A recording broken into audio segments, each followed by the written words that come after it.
My beloved child, before you take another step, be still in the depths of your soul and allow me to touch the place you once believed was most fragile.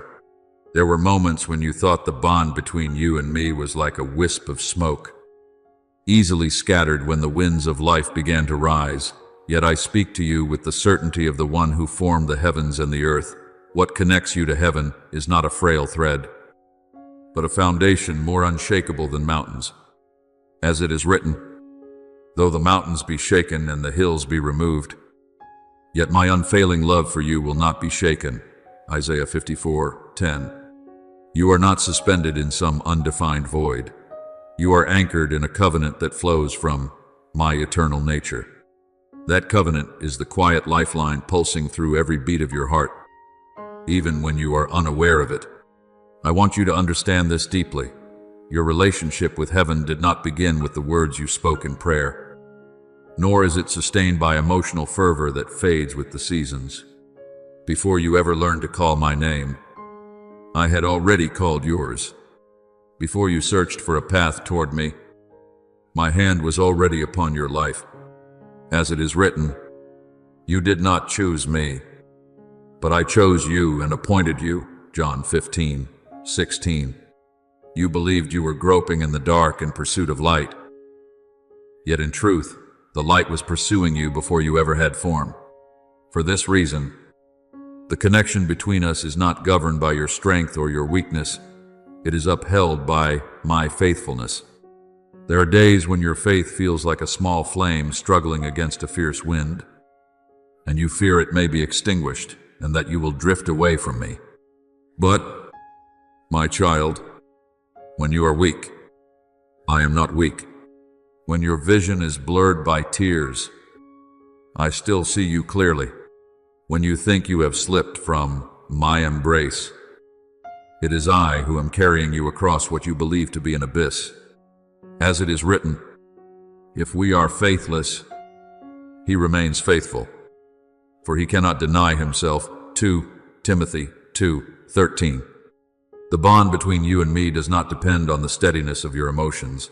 It is secured by my unchanging nature. My love is not a tide that rises and falls with your moods. It is a boundless ocean without shore. You once believed you had to cling to this bond through effort, disciplina, or flawless behavior. But I tell you that I am the one who keeps you. As it is written, he who watches over Israel will neither slumber nor sleep. Psalm 121:4. I do not grow weary in guarding my covenant with you. What joins you to me was not signed with ink that fades over time, but engraved by the breath I breathed into you from the beginning.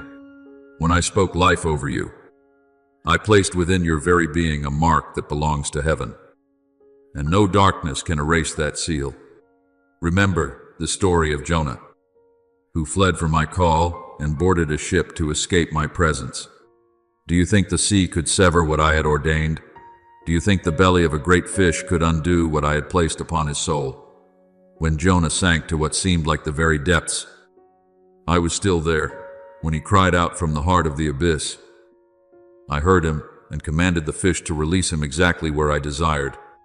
That story is not only about obedience, it is about the impossibility of being separated from the purpose I have spoken.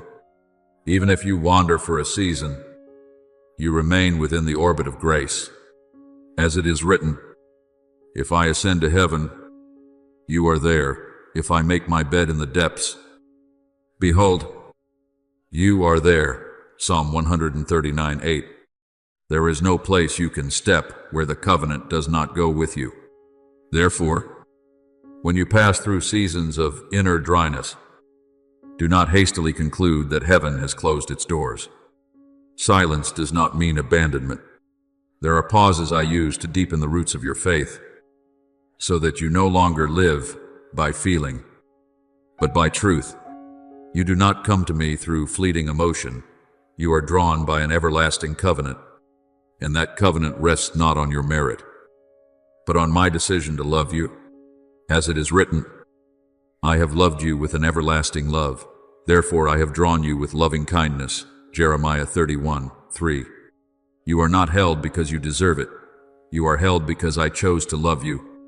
I know there are moments when you wonder whether you are still within my plan, especially when past mistakes remind you of your weakness. But hear me clearly. Your stumbles do not have the authority to rewrite what I have written. I am the one who begins and the one who completes. And as it is promised, he who began a good work in you will carry it on to completion. Philippians 1:6. I do not abandon what I start. When I placed your soul within the current of my purpose, I already knew every bend you would encounter. Nothing surprises me. Nothing forces me to withdraw my love. So do not measure your closeness to me by the intensity of your emotions, nor judge our relationship by success or failure.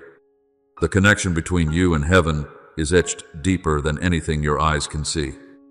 It resides within your very being, like the breath you inhale without conscious effort. Can you forget to breathe? In the same way, your soul was designed to belong to me. When you turn back, even with nothing more than a sigh, I have already been there. Let this truth become the foundation beneath your feet. You are not the one who must cling to me in fear. You are the one I hold in love. As my son declared, no one will snatch them out of my hand. John 10:28. You remain in my hand not because you are strong enough to stay, but because I am powerful enough to keep you. And when you grasp this, your soul will cease trembling before the darkness. You will walk not as one afraid of losing the connection, but as one who knows he is carried by heaven. Therefore, my beloved child, be at peace. What binds you to me is not the fragile thread of emotion, but a lifeline engraved by everlasting love. Though seasons change and your heart rises and falls, the covenant remains unshaken. You are not merely connected to heaven, you are covered, upheld, and guarded by heaven itself. In that truth you may rest, for I am your Father, and I never let go. My beloved, listen in the deep stillness, for I want to set before you an image spoken long ago, yet one that must be rekindled in your soul today. When I said, I am the vine, you are the branches, John 15:5, it was not a vague metaphor, but a spiritual reality operating within you every moment. A branch does not cling to the vine as decoration. It lives, grows, and bears fruit because the sap flows quietly from the root. In the same way, you do not merely stand near me, you exist because of me. The life within you is not self-generated. It is transmitted from my eternal source. So when you feel depleted, do not assume you have been left in a desert. The branch does not water itself. It is nourished from within. When you grow weary along the journey, I do not stand at a distance observing. I pour new strength into you. As it is written, those who wait upon the Lord shall renew their strength. They shall soar on wings like eagles. Isaiah 40:31. You may think you are forcing yourself to rise on your last reserve of strength, but it is I who lift you. When your soul is dry, I do not wait for you to discover a spring. I cause living water to flow within you. As it is declared, whoever believes in me, out of his heart will flow rivers of living water. John 7:38. You do not thirst alone, you are refreshed from within. There are times when you believe you are standing firm through sheer determination, that your willpower alone carries you through the storm. But I tell you the truth, even when you imagine yourself independent, I am the one who keeps your knees from collapsing. As it is written, the Lord upholds all who fall and lifts up all who are bowed down. Psalm 145:14. You have never walked apart from my current, even in moments of distraction, confusion, or missteps. That lifeline continues to flow. I know there are days when you do not sense me clearly in prayer, and you worry that the connection has dimmed. But, my child, your relationship with me does not exist only in sacred hours. when your eyes are closed and your lips are moving. It operates in the noise of daily life, in small decisions, even in moments when you are too tired to form a single word. As it is written, "In him we live and move and have our being," Acts 17:28. You do not step into me and then step out. You are in me, and I am in you. Remember the story of Elijah when he fled into the wilderness in fear. After great victories, he sat beneath the broom tree and asked to die, believing he had failed. Yet I did not sever him from his calling. I sent an angel with bread and water and then summoned him to rise and continue the journey. 1 Kings 19. In his exhaustion and despair, I did not wait for him to restore himself. I nourished him. That is how I move in your life. When you are tempted to abandon the promise because you feel unworthy, I awaken spiritual memory within you. When you can no longer see the path, I place light beneath your feet. As it is written, "Your word is a lamp to my feet and a light to my path." Psalm 119, 105. You think that each time you return to me it is because you were wise enough to remember. But I tell you that it is I who draw you back. No one can come to me unless the Father who sent me draws them. John 6:44. You do not walk by sheer willpower. You walk by a covenant established long before you understood it. That covenant does not sleep, does not tire, and cannot be silenced by disappointment or doubt. It is stronger than your shifting emotions, thicker than the fog of uncertainty that settles over your mind, and more enduring than any trial that seeks to refine you. Darkness fears this truth above all else, that your soul is never detached from the current of heaven. It may whisper that you have drifted too far, that you are broken beyond repair, that you have severed yourself from the source. But I declare, who shall separate us from the love of Christ? Romans 8:35. No hardship, no weakness, no mistake can uproot you from me, once I have placed you within my own life. The branch does not preserve itself, the vine sustains the branch. Therefore, do not live in fear of losing connection. Live in the awareness that you are carried by a stream of life that never runs dry. When you are confused, I am still there. When you are distracted, I am still at work. When you stumble, I do not withdraw the sap of life from you. I cleanse and prune you so that you may bear more fruit. Just as I spoke in that same passage, John 15:2, pruning is not separation, it is preparation for abundance. My beloved child, open your spiritual eyes and look beyond passing feelings. This connection is not fragile, it is a lifeline woven into your very being. You are not attached to me as an ornament, you live by me as a branch lives by the vine. When you are weak, I impart strength. When you are dry, I water you. When you want to let go, I hold you. When you wander, I draw you back. And in all of this, I do not merely stand beside you, I flow within you. So rest in this truth, you do not walk alone, stand alone, or fight alone. The covenant lifts you, love keeps you, and the life of heaven is ceaselessly at work within you. Abide in me, as I abide in you, and you will understand that what binds you to me is not a thread that can snap, but eternal life, beating in rhythm with your own heart. My beloved, let your heart grow quiet and receive the image I give you, for I desire to engrave upon your understanding an unchanging truth. Picture yourself as a kite in the vast sky, and I as the hand that holds the string. A kite may soar high into the heavens or dip low toward the earth, but its height is not determined by the wind. It is determined by the string that connects it to the one guiding it. So it is with you. Your life may be lifted by favorable winds or shaken by fierce gusts. But what holds you is not circumstance, it is me. As it is written, God is our refuge and strength, a very present help in trouble. Psalm 46:1.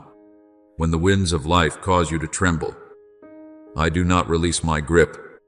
When stillness makes you fear you are about to fall, I draw you upward.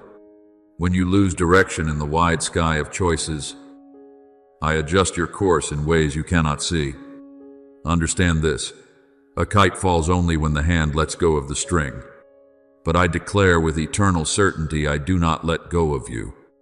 I will never leave you nor forsake you. Hebrews 13:5. You may feel as though you are swaying, but feelings are not the final reality. The reality is my hand holding firm. There are times when you wonder why you feel distant from heaven, as if the gap is widening. But, my child, that distance is not caused by a weakening string. It arises because the noise within you has grown too loud. The voices of old memories, of unhealed fears, of the need to prove yourself, of wounds not yet closed, all blend into interference that muffles my voice. You are still learning to discern the difference between emotion and truth. Emotions shift with circumstance. Truth does not. Emotions can blur your vision. Truth steadies your footing. As it is written, heaven and earth will pass away, but my words will never pass away. Matthew 24:35. When your mind trembles with anxiety, my covenant remains unmoved. When your heart is pulled in opposing directions by hidden psychological undercurrents, I remain the unshakable center. You are connected to heaven, not by the intensity of your spiritual excitement, but by the truth sealed into your identity. Remember Peter when he stepped out of the boat onto the stormy sea.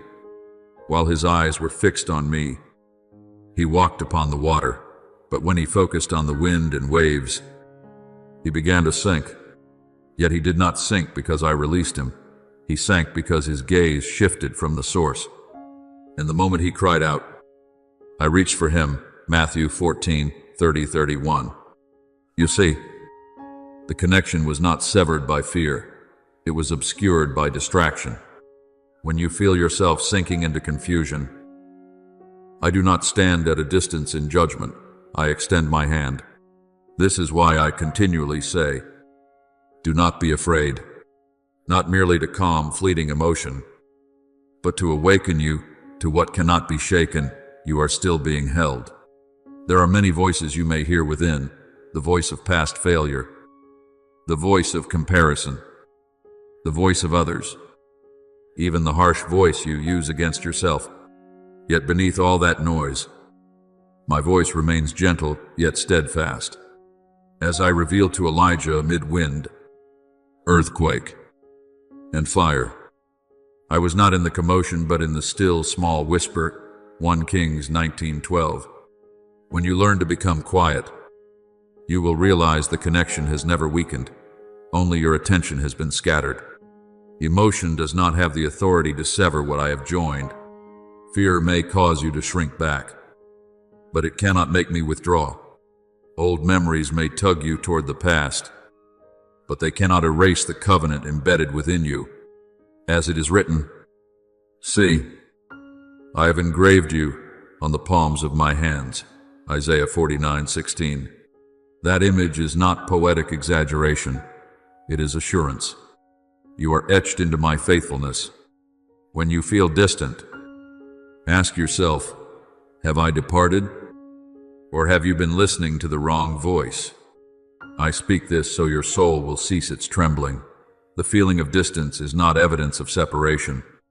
It is a sign that you must grow quieter, deeper, in order to hear me again. When emotion deceives you, truth will draw you back. When your mind is unsettled, my light will guide you. As it is written, your word is a lamp to my feet and a light to my path. Psalm 119-105. I do not merely hold the string, I direct the way. So, my beloved, do not fear the winds. Do not fear even the stillness. Do not fear when you do not sense me as clearly as before. The string remains. The hand still holds. The covenant is still active. When you remember this, peace will return to your heart. And in that peace, you will soar, not because the wind is favorable, but because you are held. I do not let go of you. Never. My beloved child, let your heart settle and perceive something deeper than thought. The connection between you and me is not merely a cord or a symbolic image. It is like a bloodstream flowing quietly through your body. You do not see that blood every moment, nor are you constantly aware of your heartbeat. Yet it nourishes every cell and sustains your life, whether you are awake or asleep. In the same way, my life flows within you without interruption, even when your mind is weary. When your soul enters silence, that current continues. As it is written, He Himself gives everyone life and breath and everything else. Acts 17:25. I do not wait for you to be strong before I breathe into you. I breathe into you so that you may become strong. You often assume that you must reach a certain spiritual height before you are worthy to receive my presence. But I tell you, the breath is not granted as a reward for the spiritually accomplished. It is given so that the weary may rise. The Lord is close to the brokenhearted and saves those who are crushed in spirit. Psalm 34:18. I do not require you to strain in order to prove yourself. I invite you to open your heart and receive. You do not sustain this relationship through anxious effort. I sustain it through my abiding presence that surrounds your life. As it has been promised, I am with you always, even to the end of the age. Matthew 28:20. When you think you are lost at the crossroads of your choices, I do not search for you in confusion. I know exactly where you stand. When you feel shattered by failure, I lift you not with a new promise, but with the everlasting promise spoken over you from the beginning. Remember the story of the prodigal son. When he left his father's house and squandered his inheritance, he believed he had forfeited his position and lost his identity. Yet, while he was still far off, his father saw him and ran to embrace him. Luke 15. Distance did not weaken the Father's love, it revealed the depth of His mercy. So it is with you. You cannot wander so far that I cannot draw you back. I do not wait for you to perfect yourself before receiving you. I welcome you in love and restore your identity. See, I have engraved you on the palms of my hands.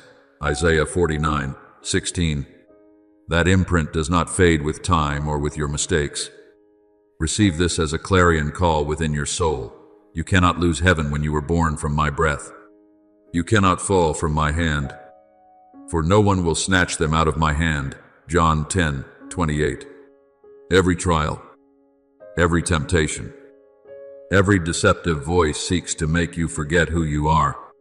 They whisper that you have been separated, that you have moved beyond the reach of grace. But I speak with authority. You belong to me. I am your source. I am the breath filling your lungs. I am the life pulsing through every beat of your heart. There will be times when you do not feel this clearly. There will be days when your faith seems like a small lamp flickering in heavy fog. Yet remember, the bloodstream does not cease to flow simply because you are not thinking about it. My life does not stop working within you because you are distracted. As it is written, if we are faithless, He remains faithful. 2 Timothy 2:13. This connection is not measured by emotion. It is secured by my nature. It does not weaken with the passing years. It matures with you, deepening each time you rise after falling, growing stronger in your awareness each time you cry, Abba, Father. Romans 8:15. You carry within you a spiritual mark that I alone fully recognize. As the shepherd knows his sheep and calls each one by name, John 10:3, I know you distinctly. You are not an anonymous soul among a crowd. You are one whose identity is inscribed within my covenant. Therefore, when you are lost in the noise of the world, I still recognize your sigh.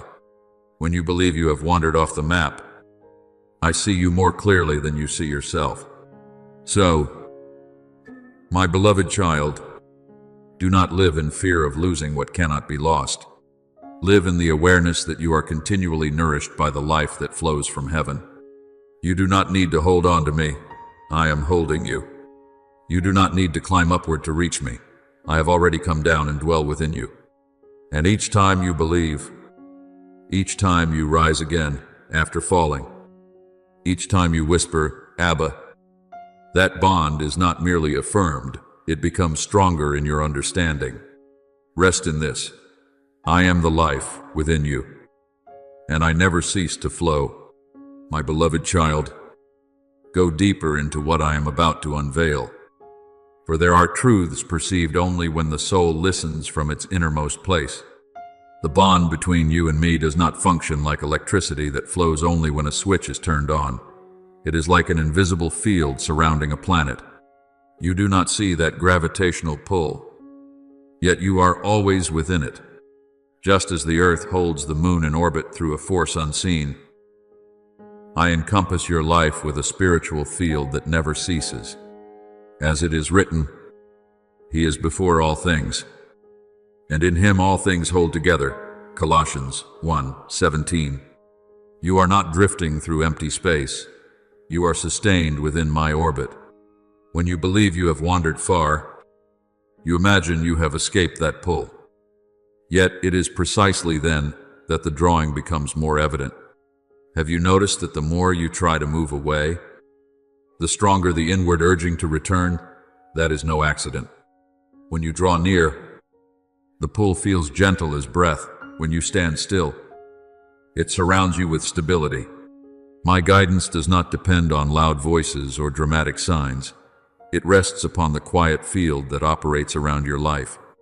The Lord will guide you always. Isaiah 58:11. You do not need to hear an audible command each time. You need only discern the slightest prompting within your spirit that is already my signal. I lead you first through subtle stirring. As wind touches the surface of a lake and ripples spread outward, I touch your inner being with delicate movements. Have you ever sensed a calling without hearing a sound? Those moments are not coincidence. They are the covenant between us vibrating with life. When Samuel was a child and heard his name called in the night, he did not yet recognize my voice. Yet his spirit was stirred. 1 Samuel 3. So it is with you. There are times you dismiss it as passing emotion, but in truth, it is my footsteps drawing near. I do not guide by thunder's noise, I guide by ripples. Be still, and know that I am God. Psalm 46:10. In stillness, my field operates most clearly. The impressions you consider random, the urge to change direction, the sense to slow down, the quiet preparation for something approaching, these are signs. You think you are merely reflecting, but I am adjusting your orbit little by little. I also lead you through what I call holy unease. It is not fear that constricts your heart, but a restlessness when you are about to step into a path that does not belong to you. It is like opening your door to leave and sensing that you have forgotten something essential. You cannot name it, yet you know you cannot proceed. Spiritually, it is the same. When you attempt to attach yourself to a connection outside my design, when you prepare to enter a door I have not opened, your soul will resist. This is not because your faith is lacking, it is because I am holding you back. Remember Paul when he intended to enter a certain region, but the Spirit did not permit him. And later he saw a vision of a man from Macedonia, Acts 16-610. The hindrance was not failure, it was recalibration. I do not always close doors with dramatic force. Often I place a quiet unrest within you. If you learn to honor that holy unease, you will avoid paths not meant for you. In their hearts humans plan their course, but the Lord establishes their steps. Proverbs 16-9. Do not confuse my protection with rejection. When you feel unable to proceed toward something that seems appealing, it may be because I see what you cannot. I restrain you not because you are unworthy, but because that direction does not belong to you. As a shepherd leads his flock along safe paths, so I do. I am the good shepherd. I know my sheep. John 10:14. I know which places are appointed for you and which are not. Therefore, my beloved child, learn to recognize this field. Do not wait for dramatic voices before believing that I am leading you. Pay attention to the faintest vibration within your spirit. Notice the gentle ripples, the holy unrest, the impulses whose origin you cannot explain. That is how I draw you in silence. When you honor that leading, you will find yourself guarded from turns that were never meant for you. You do not need to understand every mechanism. You need only trust that my field surrounds you. You do not walk alone. You move within the orbit of grace. Even when you do not hear clearly, the pull remains active. Rest in this truth. I do not merely speak to you, I encompass you. I hold you, and I guide you with an eternal gravity that never weakens. My beloved, open your heart to perceive the lines I trace upon your journey. For there are ways I lead that are quieter yet deeper than any audible call. There is a mechanism you often call luck, but heaven calls alignment. When you unexpectedly meet the right person at the right moment, when your eyes fall upon a sentence precisely as your soul is searching, when a door opens in what seems like coincidence, you assume it is random. But I declare, the steps of the righteous are ordered by the Lord, the Psalm 37:23. None of your steps are disorganized in my sight. You do not see the movements behind the spiritual veil, where the angels I send carry out my will. As it is written, are not all angels ministering spirits sent to serve those who will inherit salvation? Hebrews 1:14. When you encounter the right opportunity, when a word touches the exact wound hidden within you, when someone appears as the answer to an unspoken prayer, it is not fortune. It is the imprint of my passage through your life. Just as Eliezer met Rebekah at the well at the precise moment required, Genesis 24, every detail was arranged before he arrived. So it is with you. What you call coincidence is the intersection of my intention and your obedience. I want you to begin noticing these traces. When you read the right scripture while your heart is unsettled, when you hear counsel that seems written for you alone, when you open a door and encounter an unexpected ease, pause and recognize that I am guiding you. I will instruct you and teach you in the way you should go, Psalm 32:8. I do not speak only through grand visions, I speak through sacred convergences. Yet, my child, not only open doors signify my hand, I also guide through doors that close. You once believed that when an opportunity slipped away, it was failure. But often I close a door to protect your soul from what you cannot yet perceive. As a father prevents a child from touching fire despite its beautiful glow, so I do. The Lord bestows favor and honor. No good thing does he withhold from those who walk uprightly. Psalm 84:11. If I close something, it is not to disappoint you, but because it is not truly good for you. Remember Paul when he was prevented from entering a certain region, though his plan seemed right, Acts 16. That closure was not an end, it was a redirection. There are relationships you thought were dreams, yet I knew they would wound you. There are careers you believed were destiny, yet I knew they would dry out your spirit. I close in order to preserve, and each time a door shuts, the bond between us does not weaken, it grows brighter, drawing you toward the path appointed for you. I also use a signal deeper than any other, spiritual peace. Not fleeting excitement or temporary comfort, but a settled stillness within your soul that assures you without explanation. And the peace of God will guard your hearts and your minds. Philippians 4-7. That peace is like stepping into a place and knowing you belong there, even if you have never been before. It does not depend on outward conditions. It flows from my imprint upon that direction. If a path leaves your soul light, clear, and open, it is a sign that my hand rests upon it. But if a direction fills you with heaviness, confusion, or constriction, even when logic insists, it is wise, pause. Peace does not lie. It is my voice pressed upon your path. As Esther was positioned at the right time to deliver her people, Esther 4, favor and peace confirmed the hour I had appointed. My beloved child, learn to distinguish between excitement and peace. Excitement may arise from ambition. Peace flows from my seal. Excitement can vanish when trials appear.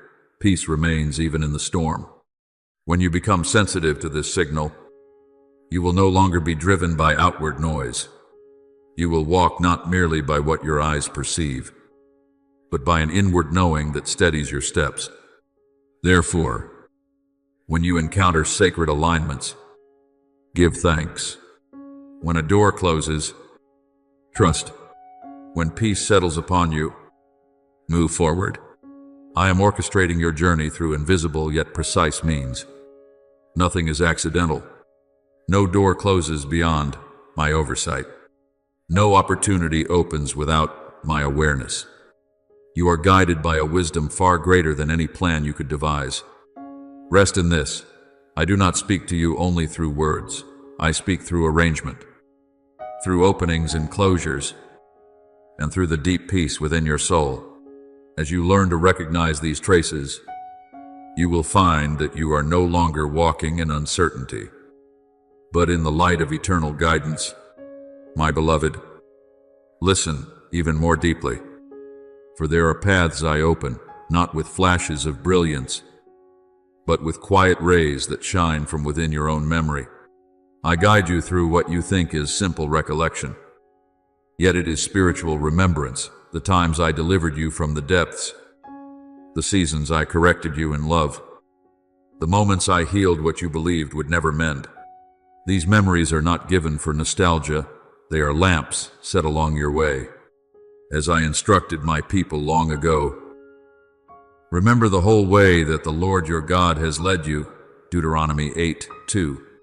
That remembrance is more than mental recall. It is heaven's awareness alive within you. When you stand before a difficult decision and suddenly recall how I once rescued you from what seemed impossible, that is not random thought. It is light from the past, illuminating your present. The chosen do not live solely by what they understand today. They live by the evidence of my faithfulness revealed yesterday. When David faced Goliath, he remembered the lion and the bear he had overcome, 1 Samuel 17. That memory did not weaken him, it strengthened him. So it is with you. Each time I awaken a past deliverance within your spirit, I am reminding you that I do not change. Jesus Christ is the same yesterday and today and forever. Hebrews 13:8. I lead you not only through remembrance but also through purposeful silence. There are seasons when you pray and do not hear my voice as clearly as before, and you fear I have withdrawn. But, my child, when I am silent, I am not absent. When I am silent, I am creating space for discernment. As music is turned down so that one may hear the heartbeat, I quiet the noise so you can hear the true rhythm of your soul, and that rhythm always inclines toward me. Be still and know that I am God. Psalm 46:10. Silence is not emptiness. It is fertile soil where the roots of your faith grow deep. The chosen do not mature amid the clamor of signs and wonders. They grow in the quiet spaces where the Spirit leads in subtlety. Remember Elijah, who searched for me in the wind, the earthquake, and the fire. Yet I came in a gentle whisper. 1 Kings 19:12. It was in that softness that he received direction. So it is with you. When everything around you becomes still, do not be afraid. That is when I am teaching you to listen, not merely with your ears, but with your soul. You have seen by now that I do not primarily guide you through spectacles that astonish. I guide you through invisible signals discerned only by a sensitive heart. The faint ripple when I touch your spirit, the holy unease that restrains you from a misaligned path, the sacred convergences you once called luck, the doors that close for your protection, the deep peace that confirms a step, the awakened memory that reminds you of my faithfulness, the arranged silence that trains you to distinguish my voice from the many others. This is the language of heaven. When you begin to recognize these workings, you will no longer walk in confusion. You will learn to trace my footprints at every turning. You will understand that each stirring, each pause, each sudden recollection carries meaning. I will instruct you and teach you in the way you should go. I will counsel you with my loving eye on you. Psalm 32:8. You are not abandoned in a maze of choices. You are being guided by invisible threads that are precise and intentional. Therefore, my beloved, do not seek guidance only in what is dramatic. Learn the language of subtlety. Treasure the memories I awaken. Receive the silence I arrange. Let peace be your measure. As you walk this way, you will realize that I have never ceased speaking. I have simply been speaking more deeply through every unseen signal. I am guiding you back into the orbit of the eternal purpose I have placed upon your life. My beloved child, step even deeper into what I am unveiling. For what I am about to say is not for restless ears, but for a listening soul. There is a dimension of connection beyond hearing my voice or recognizing my signs. I call it divine alignment, when the atmosphere of heaven and the rhythm within you become one. It is not merely that you are held in my hands, but that you move in the same cadence in which I am moving. As it is written, whoever is united with the Lord is one with him in spirit. 1 Corinthians 6:17. This is not metaphor, it is spiritual reality. Alignment is not thunderous like lightning, nor mysterious in a way that breeds fear. It is like dawn, breaking light, spreading until everything becomes clear without announcement. When you enter into the same rhythm in which I breathe, into the same current I am releasing, you no longer strive to be guided. You naturally move within that direction. As Enoch walked with God, Genesis 5:24, that companionship was not a single act, but a continual rhythm of life. Without alignment, you are still protected, but when alignment opens, you are not only sheltered, you are empowered to operate within my flow. Imagine a light bulb and an electric current. The bulb does not generate light on its own. It shines because power flows through it. So it is with you. The light you carry is not self-produced. It is my presence moving through you. You are the light of the world, Matthew 5:14. Yet that light is not yours by origin. It belongs to the source at work within you. When alignment flows freely, your life shines, not because you strain to glow, but because I am passing through you. When alignment is strong, your words carry weight, not because of eloquence, but because heaven affirms them. When alignment runs deep, your steps open paths, not because of bravery, but because I am crossing the ground with you. You have sensed that when I am near, everything seems lighter, clearer, easier. That is not emotional illusion. It is life flowing unhindered. For in him we live and move and have our being. Acts 17:28. When you move in my rhythm, what you do carries a spiritual ease. Not because circumstances instantly rearrange, but because you are no longer resisting the current. Yet understand this: alignment does not sustain itself merely because you once tasted it. It is nourished by two things: a quiet mind and a pure heart. A quiet mind does not mean an empty one. It is a mind that knows how to pause when I touch it. When you stop chasing every voice of the world, when you learn to discern noise from my prompting, space opens within you. Be still and know that I am God. Psalm 46:10. In that stillness, alignment expands. Think of a lake. Only when its surface becomes calm does it clearly reflect the sky. Your soul is the same. When your thoughts are agitated by worry and comparison, heaven's signal is distorted. But when you learn to be still, the light reflects without obstruction. Stillness is not emptiness, it is authority. In stillness, you choose not to let noise determine your rhythm, you let mind lead. A pure heart also sustains alignment, not a flawless heart, but one that hides nothing from me. Blessed are the pure in heart, for they shall see God. Matthew 5-8. When you guard your heart from bitterness and pretense, the flow remains clear. When you forgive, when you release, when you refuse to let darkness settle within you, the light moves more freely. My beloved child, alignment is not a mystical state reserved for a few. It is an invitation to anyone willing to step into my rhythm. As you learn stillness and keep your heart transparent, you will discover that you no longer have to struggle to be guided. You will recognize me operating in every decision, every word, every step. And when your rhythm merges with mine, you will not only be kept safe, you will become a conduit of life and light. Remember this, I do not merely desire to hold you, I desire to flow through you. And when you walk in that alignment, your life will shine, not because you strive to illuminate, but because heaven's current is continually alive within you, my beloved child. Let me touch the deepest layer of the alignment I have opened to you. A pure heart does not mean you have never been wounded, never stumbled, or never carried shadows within your memory. A pure heart is one that hides nothing from me. You do not need to be flawless for the flow to move freely. You need only to be honest.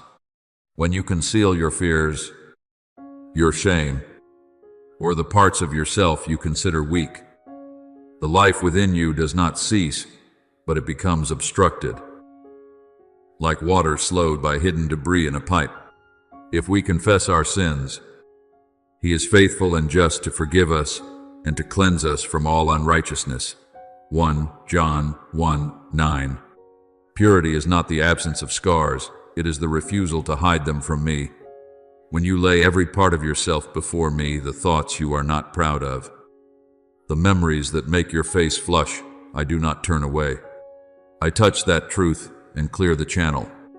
As David prayed, create in me a clean heart. O God, Psalm 51:10. He did not disguise his failure, he opened himself fully. And in that honesty, grace flowed again with strength. When the channel is clear, alignment deepens. When alignment deepens, you no longer strive to function, you begin to function naturally. Your role in keeping the connection unobstructed is not measured by how much you accomplish, but by whether you maintain the right direction. Picture your soul as an antenna lifted toward heaven. The antenna does not produce the signal. It only needs to face correctly in order to receive. When your thoughts, choices, and reactions are oriented toward me, you will catch even the faintest whisper. Seek the Lord while he may be found. Isaiah 55:6. Seeking is not frantic searching, it is the turning of the heart. But when you turn your antenna toward fear, toward the need to prove yourself, toward the expectations of others, the signal grows distorted. It is not that I have moved away, it is that your direction has shifted. You have not lost the connection, you have simply misaligned it. And returning does not require elaborate rituals, only a slight turning of the heart. As the prodigal son came to himself and resolved to return, Luke 15, restoration began with an inward shift before his feet ever moved. You also preserve the clarity of the flow by refusing to let emotion eclipse truth. Emotions may pour like heavy rain, loud and overwhelming, but I have given you the shelter of my word. Heaven and earth will pass away, but my words will never pass away. Matthew 24:35. My word is bedrock. Emotions are foam upon the surface.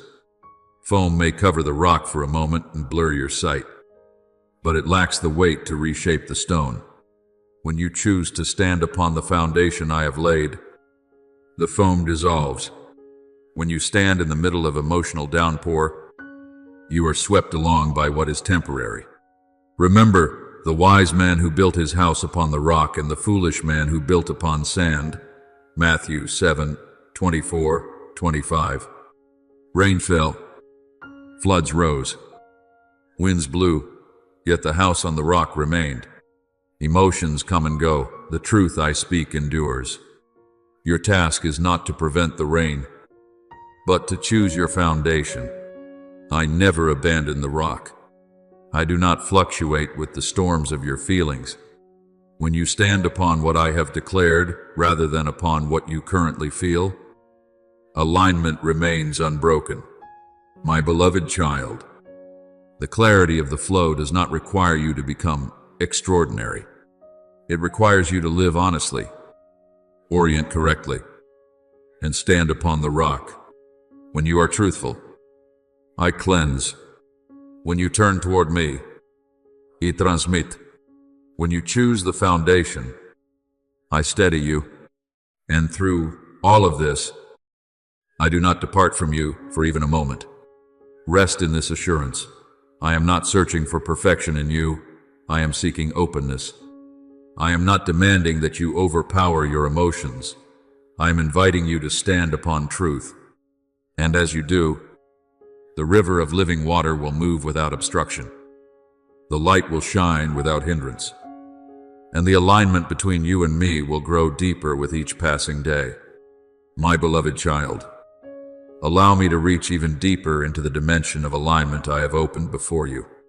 You preserve the flow not only through honesty or right direction, you must also guard the atmosphere within you. That inner atmosphere is like a room into which I desire my light to pour. When the windows are clear, light passes through effortlessly. When the glass is filmed over with doubt, envy, judgment, or fear, the light does not cease shining, but your sight becomes dim. Blessed are the pure in heart, for they shall see God. Matthew 5:8. Seeing does not increase because I move closer. It increases because your vision is no longer obscured. Child whom I have called from eternal light, now is the moment to rise, not in the haste of the flesh, but in the alertness of a soul awakened. I am not summoning you to rush in panic. I am inviting you to move as one who knows he hears the Father's voice. Enough seasons have passed where emotion pulled you backward. Enough days where you circled through repeated thoughts like a wheel that never finds release. Now you must change your axis. Not the axis of feeling, but the axis of truth.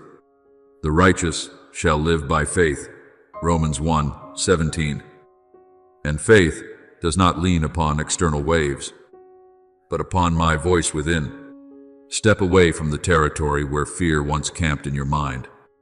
That land may feel familiar, but it is no longer the dwelling I appointed for you. You have lingered there long enough where every strong emotion unsettled you, where every word from another had the power to define you. I did not create you to be driven by passing winds. I created you to live from the center. I have given you authority. Luke 10:19. That authority first means governing your own soul under my direction. When I say stand, you need not run. When I say open, you need not shrink. When I say be silent, you need not defend yourself. You are no longer one who reacts to pressure. You are one who responds to calling. I am leading you out of old cycles, the loops of anxiety, self-doubt, and the constant need to prove your worth. Those circles exhausted you, carrying you far yet nowhere. But I declare that you are stepping into a new identity, not an identity built upon achievement, but one engraved by covenant. As it is written, if anyone is in Christ, he is a new creation. 2 Corinthians 5:17. You are no longer bound to the former image of yourself. You no longer revolve around emotion. You revolve around my voice. This shift is not loud, yet it is powerful. You will find that when emotion rises like a tide, you are no longer swept away. You will stand within the surge without drowning, because your feet rest upon my foundation. Your word is a lamp to my feet and a light to my path. Psalm 119, 105. That light does not merely illuminate what lies ahead, it steadies your footing. When anxiety knocks at your door, you will not flee for shelter. You will remain and listen to me. When sorrow attempts to close your heart, you will open, because I say, open. This is not the denial of emotion, it is the governance of emotion under truth. I am transforming you from a stone battered by water into a stream directed with purpose. A stone passively endures force. A stream guided by me moves intentionally through terrain I choose. You are no longer an object struck about by circumstance. You are a current I channel through landscapes I appoint. Whoever believes in me, out of his heart will flow rivers of living water. John 7:38. You do not merely survive storms, you carry life through them. Remember Joshua, when I commanded him to stand before the people and enter the promised land. He was not called to act in panic, but in conviction. Be strong and courageous, for the Lord your God is with you wherever you go. Joshua 1-9. That courage did not arise from intense emotion, but from awareness that I walked beside him. So it is with you. The action I call forth from you is not impulsive zeal, it is movement anchored in my presence. From this moment forward, you will see that you are no longer carried away by old reactions. Instead of allowing emotion to define your direction, you let my voice set your course. Instead of shrinking in fear, you open in faith. Instead of fleeing from pressure, you stand because you know you are upheld. I am repositioning you within the orbit of truth. And within that orbit, you no longer live as one swept away, but as one who is guided. My beloved child, to act in awareness means that every step you take arises from listening. You do not rush to prove yourself, you move to obey. You do not seek to control everything, you seek to keep pace with me. When you live this way, your life will no longer be ruled by the peaks and valleys of emotion. You will become a steady current, carrying the vitality of heaven through a wavering world. Therefore, rise, not to fight in your own strength, but to walk in the identity I have spoken over you. Leave behind the old ground of instinctive reaction and step into the new ground of spiritual governance. Let truth lead you instead of feeling pulling you. And as you do, you will realize that I am not merely keeping you from sinking. I am directing you like a powerful river, carrying life, cutting through stone, and flowing toward the place I appointed for you from the beginning. I have never left the room of your soul. But when you allow silent toxins to accumulate, retained negative thoughts, unforgiven wounds, quiet comparisons, their film scatters the light. Spiritual cleansing is not so that I may enter. It is so that you may recognize I have always been there. As David prayed, "Search me, O God, and lead me in the everlasting way." Psalm 139-23-24. That searching is not to condemn, but to clear the windows of your heart so the light is no longer obstructed. You also preserve alignment by responding quickly to the smallest prompting of the Spirit. I do not begin with grand assignments. I teach you faithfulness in what is small. A word of forgiveness you choose to speak, though your heart still aches. A step back instead of arguing to defend your pride. A decision not to participate in what you sense I am not leading you into. A silence when I urge you to hold your tongue. He who is faithful in very little is faithful also in much. Luke 16:10. These small acts may appear insignificant to you, yet in the spiritual realm they open vast doors. Remember Naaman, who was healed not through a dramatic spectacle, but through obedience to a simple instruction to wash 7 times in the Jordan. 2 Kings 5. He nearly missed his miracle because the act seemed too small. So it is with you. The strength of the chosen does not lie in the quantity of their deeds, but in the sensitivity of their hearing. When you listen in small matters and respond promptly, alignment does not merely remain intact, it deepens. And my child, understand the ultimate purpose of alignment. It is not only that you may be filled, comforted, or strengthened. It is that you may become a meeting point between heaven and earth. When the flow moves freely, your words carry healing, not because of your skill, but because I move through them. Your gaze carries peace, not because you are flawless, but because my atmosphere surrounds you. Your breath carries life because I am the breath within you. Whoever believes in me, out of his heart will flow rivers of living water. John 7:38. You were not created to store the river. You were created for it to pass through you. When alignment is strong, your steps open paths without strain. Your presence alters the atmosphere around you because the atmosphere within you has been kept clear. Like Moses descending the mountain, whose face reflected light because he had been in my presence. Exodus 34. He did not generate the radiance. He reflected what he had dwelt within. So it is with you. You are not called to become extraordinary by the world's definition. You are called to become unobstructed. Remember this, you are a conduit, not a reservoir. You are a channel of flow, not a storage vault. When you attempt to retain everything for yourself, the current weakens. When you allow me to move through you, the current strengthens. And where the current runs strong, the atmosphere shifts. The will of heaven touches human lives through your presence. Therefore, my beloved child, guard the atmosphere of your heart. Cleanse the windows of your soul. Respond swiftly to the smallest prompting. Let the current pass through without obstruction. When you do, you will not merely remain in the light, you will become the place where light meets the earth. And in that alignment, heaven and earth converge within your life.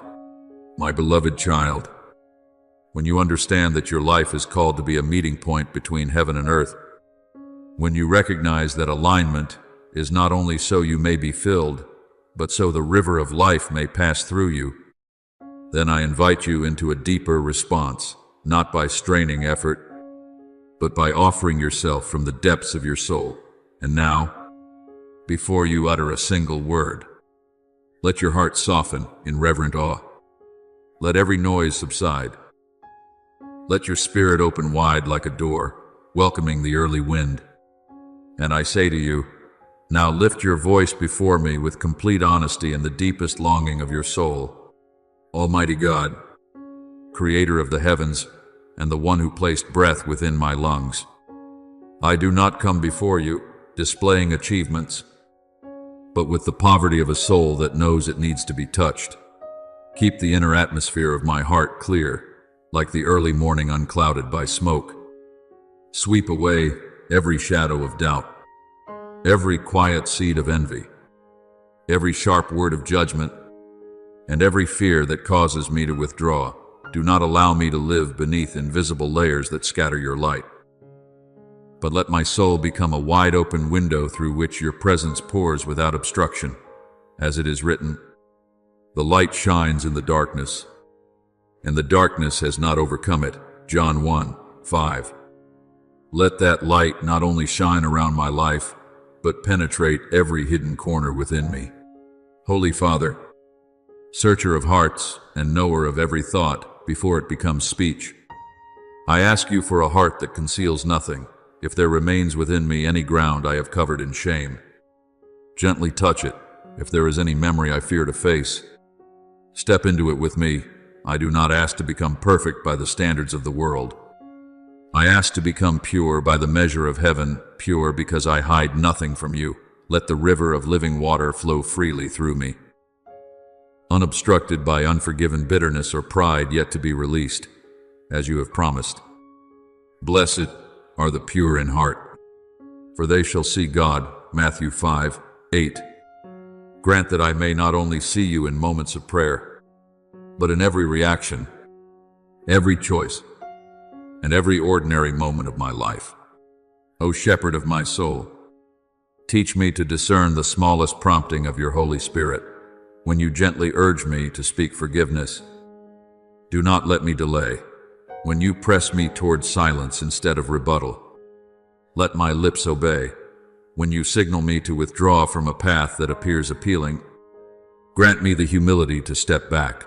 Rescue me from the stubborn desire to pursue grand gestures while neglecting simple obedience. I understand that true strength is not found in display, but in sensitivity. Form me into one who is faithful in what is very small, so that when you entrust what is greater, I will not be overwhelmed. As it is written, he who is faithful in very little is faithful also in much. Luke 16:10. Engrave this truth deeply within my soul. God of peace, teach me to stand upon the foundation of your word when emotion rises like a restless sea, when anxiety pulls at my heart. Remind me that your word is unshakable stone, when disappointment falls like heavy rain. Lead me beneath the shelter of truth. I do not want the foam of feeling to obscure the solid rock beneath. I desire to build my life upon what you have spoken. As Jesus taught that the wise man built his house upon the rock, and when wind and flood came, it did not fall. Matthew 7:24-25. Establish my life upon that unchanging ground, so that though the atmosphere around me shifts, the atmosphere within me remains clear and steady. Source of eternal life, make me a conduit in your hands. Do not allow me to clutch for myself what you intend to flow through me. Keep me from becoming a closed reservoir, and shape me into an open stream. Let my words carry healing breath. Let my gaze communicate peace. Let my presence soften the spaces I enter, not because I possess something remarkable, but because your life moves through me unhindered, as it is written. Whoever believes in me, out of his heart will flow rivers of living water. John 7:38. Make that promise a lived reality in each day of my life. And loving Father, amid these petitions, my soul rises in gratitude. I thank you that you do not wait for my perfection before drawing near, but remain beside me even in my confusion and weakness. I thank you for the times you closed doors before me to protect my soul from burdens I was not yet ready to bear. I understand that some disappointments that felt like loss were in truth protection. As it is written, all things work together for good for those who love God. Romans 8:28. I trust that every closed door rests within your wise and faithful design, faithful one through every generation. I also lift gratitude because you have never ceased awakening within me the memory of your deliverance. Each time I nearly fell and was lifted. Each time I wandered and was guided back. Each time I thought I was broken beyond repair and yet was restored, has become living evidence that you do not change. I thank you that you do not perform one miracle and then withdraw, but that you accompany with steady devotion, as it is written. God is our refuge and strength. Psalm 46:1. I give thanks that this refuge never closes its doors. My beloved child, when you offer these words with sincerity, I hear not only the sound but the rhythm beneath them, and I declare that the alignment between us is not distant or abstract. It expands each time you choose honesty, each time you reorient your heart, each time you stand upon the rock, each time you respond to the smallest prompting. Continue guarding the inner atmosphere as one who tends a lamp in the night. Continue clearing the windows of your soul. Continue answering the whisper quickly, and you will see that not only are you filled, but through you heaven touches earth. Not only are you upheld, but through you others are lifted. Not only are you illuminated, but through you atmospheres shift. And in all of this, I am with you.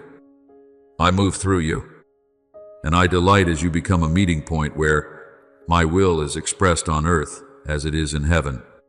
My beloved child, before this word closes, I remind you of something not to conclude but to initiate continuation in your journey. You are not one who sits at the edge to listen and forget. You are not a spectator watching the current pass by. You are called into the current itself. You are chosen to live daily in the presence of my word, not merely to hear, but to walk, not merely to feel, but to operate. As it is written, be doers of the word, and not hearers only. James 1:22. You were not created to consume light. You were created to carry it. Therefore, as you continue to listen and receive what I speak, do so as one who belongs to covenant, not as one momentarily curious. Keep your soul open, like soil, ready for seed. If you choose to remain in this river of life, take intentional steps. Remember, stay connected. Remain in rhythm with the messages I am releasing. Do not miss what I am doing because of momentary distraction. You are not only permitted to hear, you are called to live. Not only encouraged, you are entrusted. And as you faithfully keep yourself within my presence each day, you will discover that I never cease speaking, never cease guiding, never cease working within you. Remain in this flow. Keep your heart open to every word spoken, and do not drift from the rhythm I am establishing over your life. Thank you for listening to this message. Know that you are not merely an observer. You are chosen to live daily in the presence of God's Word. Remember to subscribe and turn on notifications so you do not miss any sacred message. Amen. My beloved child, before you try to understand everything with your mind, let your soul become still like the surface of water when the wind ceases. For what I am speaking does not belong to reasoning, but to revelation. There are movements within you that you once questioned, unfamiliar stirrings, nameless unrest, moments when you awoke in the night without knowing why, and these are not confusion, nor are they products of your imagination. They are the quiet call of heaven, touching the deepest place within you. As it is written, he who has an ear, let him hear what the Spirit says to the churches. Revelation 2:7. And today I tell you that you are in a moment where your spiritual hearing is being opened to perceive what you were not yet permitted to understand before.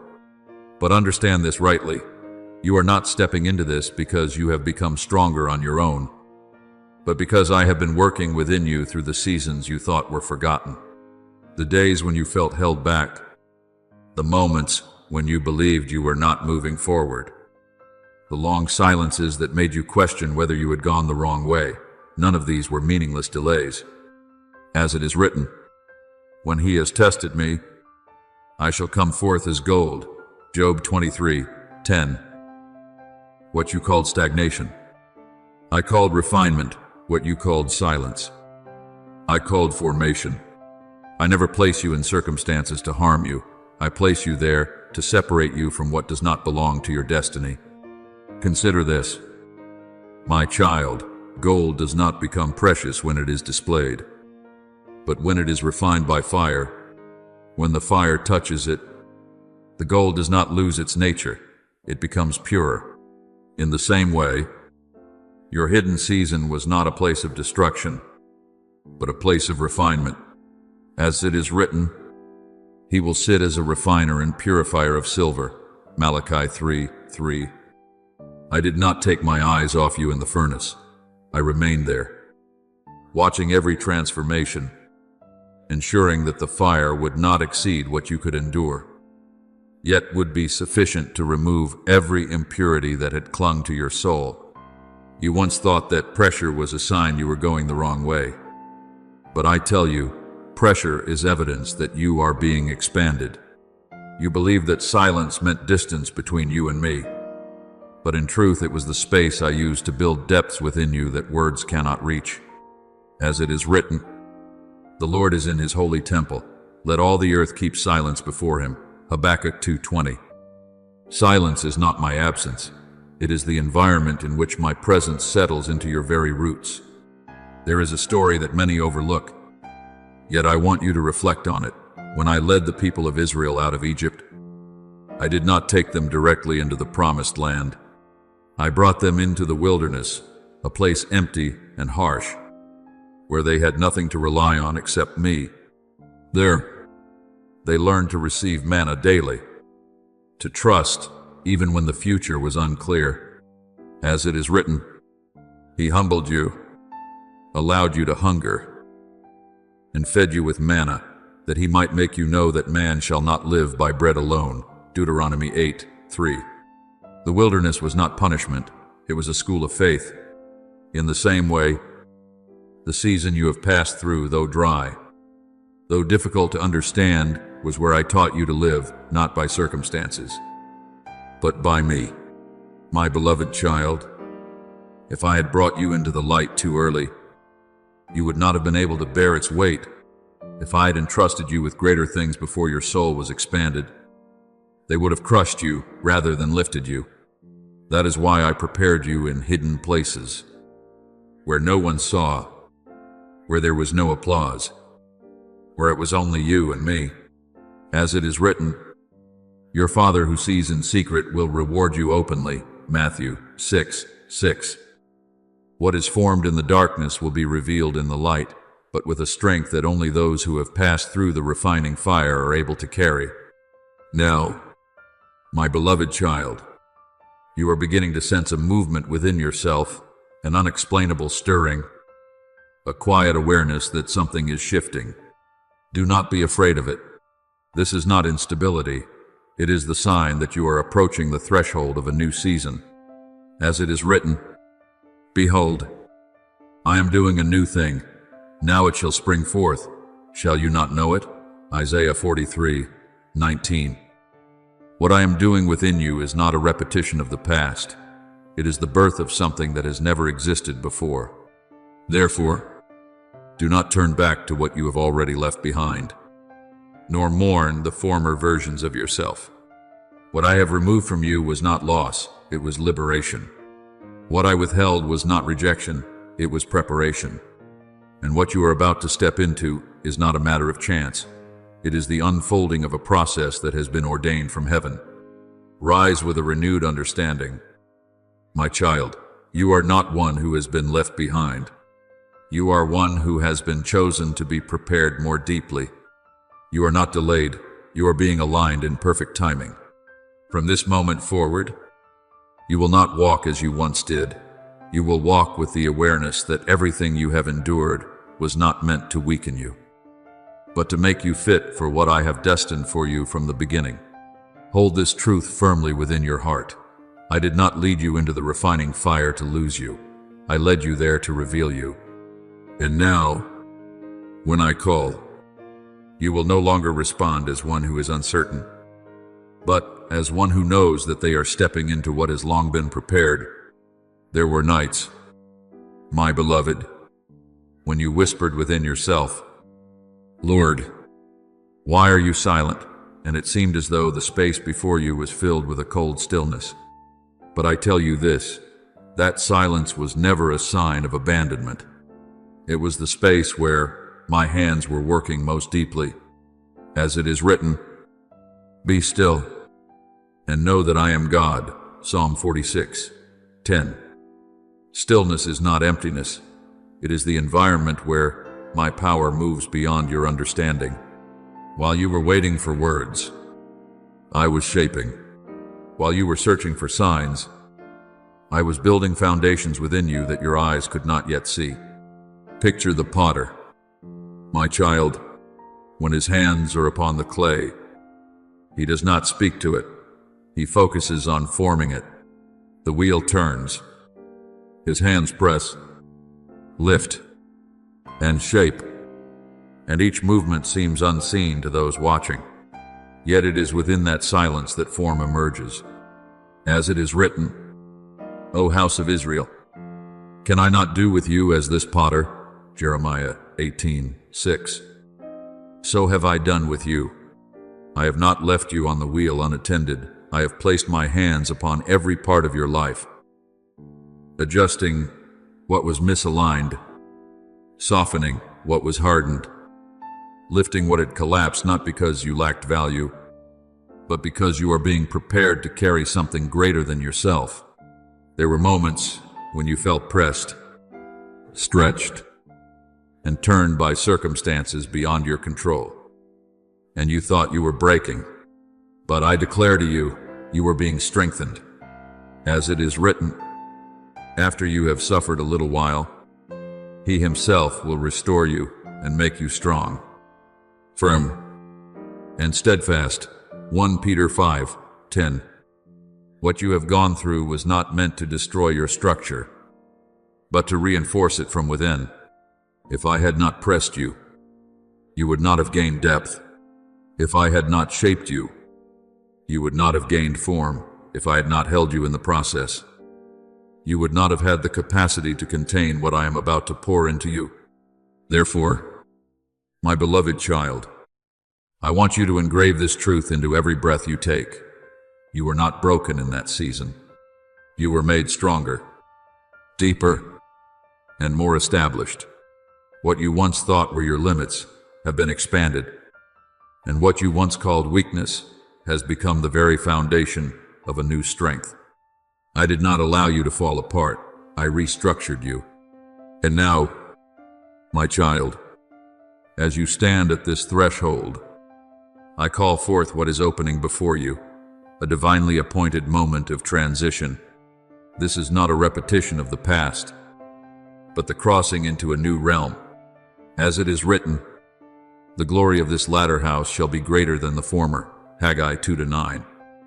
What is coming is not merely improvement, it is a complete elevation in the way you exist, the way you perceive, and the way you walk. What was once hidden will begin to be revealed. The parts of you that lay dormant will awaken. Doors that once seemed sealed will open not by your striving, but by the command of heaven. As it is written, I open and no one can shut, and I shut and no one can open. Revelation 3-7. You do not need to force the veil aside. I am the one who removes it at the appointed time. You only need to stand ready. Consider the soldier, my child. Before entering the battlefield, he undergoes training repetition, exhaustion, discipline that seems endless. Yet when the moment of real battle comes, everything he has learned becomes instinct. In the same way, you are no longer in the stage of preparation. You are stepping into the place where what has been formed within you is now expressed outwardly. Or like the priest who passes through the veil into the most holy place, where there is no longer separation between man and the divine presence. This is not a random step, but an authorized one. My beloved, understand this clearly. The veil does not open because you have tried long enough, nor because you have become perfect.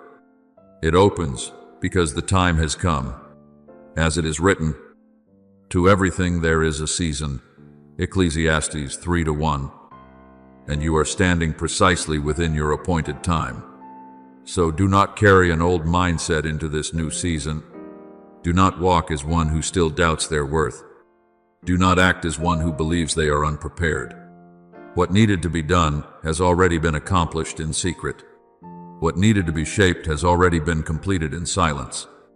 Now, when I call you, step forward, not as one seeking position, but as one who has been positioned, not as one waiting for affirmation, but as one who has long been affirmed. And as you cross over, you will come to understand that none of your past seasons were separate. They have all converged to bring you to this very moment, the moment I unveil and call you into what I have prepared for you from the beginning. My beloved child, there were times when you looked at yourself and concluded that you were not enough, that all you carried was weariness and unhealed fractures. You compared yourself, diminished yourself, and questioned your worth, as though I required from you a perfection you could never attain. But I declare to you, that conclusion did not come from me, for I have never called you based on your own strength, but on what I have placed within you from the beginning. As it is written, my grace is sufficient for you, For my strength is made perfect in weakness. 2 Corinthians 12:9. What you call weakness is precisely where I choose to reveal my power. You do not need to become strong before I use you. I use you to reveal the true strength that comes from me. Look back at the days when you felt exhausted. My child, you thought it was a sign of depletion. But I tell you, it is the mark of a journey completed. A student who has walked through a long season grows weary, not because they have failed, but because they have endured to the end. As it is written, "He who endures to the end shall be saved." Matthew 24:13. Your perseverance was not in vain. It is the evidence that you did not abandon the path. And now, that weariness is no longer a burden, it becomes a milestone, marking that you have matured enough to step into what comes next. There are moments, my beloved child, when your heart trembles as you look toward what lies ahead, and you call it fear. But I tell you, that trembling is not a lack of faith. It is the natural response of a soul standing before something greater than itself. As it is written, "Work out your salvation with fear and trembling." Philippians 2:12. This trembling is not meant to stop you, but to keep you humble as you step into what is sacred. It reminds you that what is coming is not under your control, but under my guidance. Even when you begin to doubt yourself, when you realize that your own strength is not enough to carry you forward. Understand this, it is not a retreat, but an opening into the right kind of dependence. As it is written, "Trust in the Lord with all your heart, and lean not on your own understanding." Proverbs 3:5. I do not desire that you enter this new season with confidence in yourself. I desire that you walk in complete trust in me. For only when you release the belief that you can do it on your own, will you truly be ready for me to move fully within you. Let me give you an image, so you may understand more deeply what is happening inside you. Your soul is like a seed that has long been buried in the soil. For a long time, no one says it. No one recognizes its presence. Even the seed itself is unaware of the process unfolding within it. Darkness surrounds it. The weight of the earth presses upon it. There is no light, no outward sign that life is moving. Yet within, a quiet miracle is taking place. As it is written, the seed sprouts and grows, though he does not know how. Mark 4:27. True growth does not require human recognition.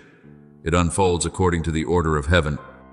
Then comes a moment, my child, when the ground begins to break, not because the seed strives to force its way through, nor because it has become strong by its own effort, but because the life within it has reached a point where it can no longer be contained. That life presses upward, creating a path, breaking through every external barrier. As it is written, when the fullness of time had come, God sent forth his Son. Galatians 4:4. Everything moves according to its appointed time, neither early nor late. You are in that very moment now. My beloved, what you are feeling is not confusion, but the pressure of life rising within you. What you thought was delay was, in truth, accumulation. Nothing in your life has been forgotten. No step has been wasted. Everything has been moving according to the design I established, long before you could understand your own journey. Therefore, release the thought that you are not ready. Your readiness is not measured by how you feel, but by the work I have already completed within you. Let go of the fear that you are not strong enough, for I have never asked you to carry this by your own strength. As it is written, not by might nor by power, but by my Spirit. Zechariah 4:6.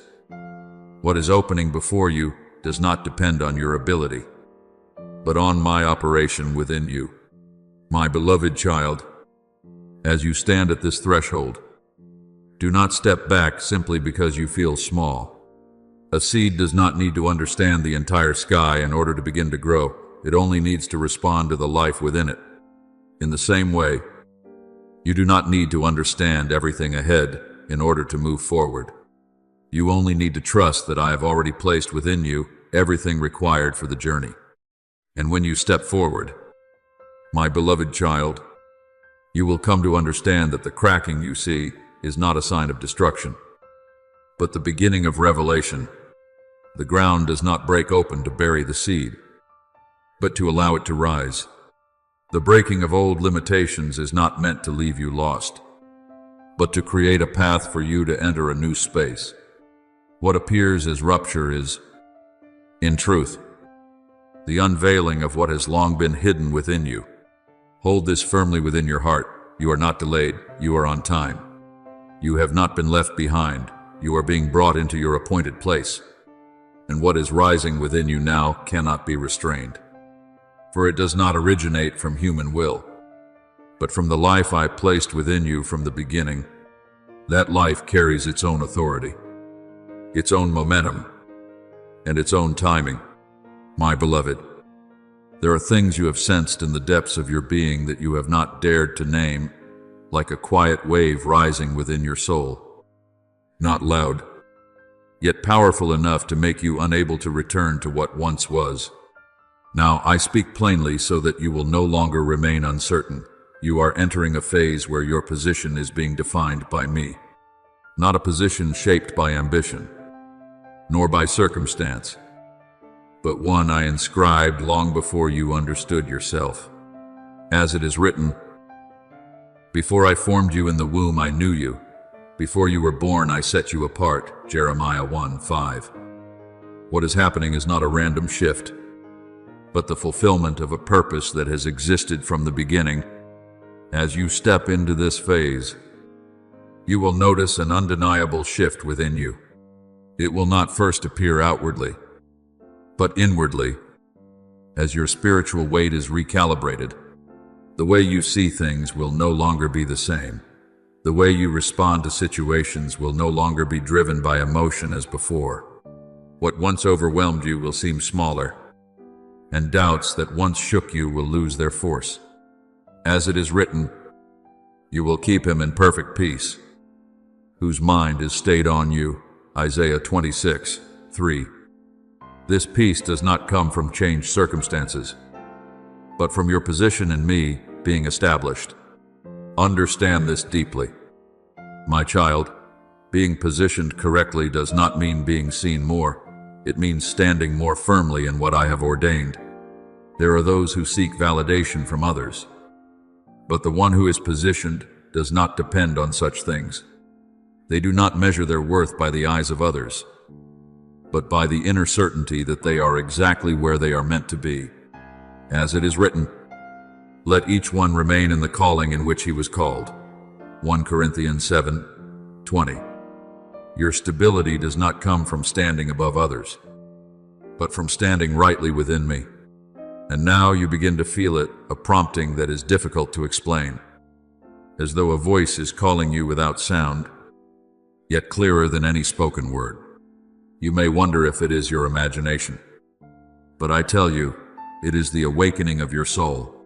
As it is written, my sheep hear my voice, and I know them, and they follow me.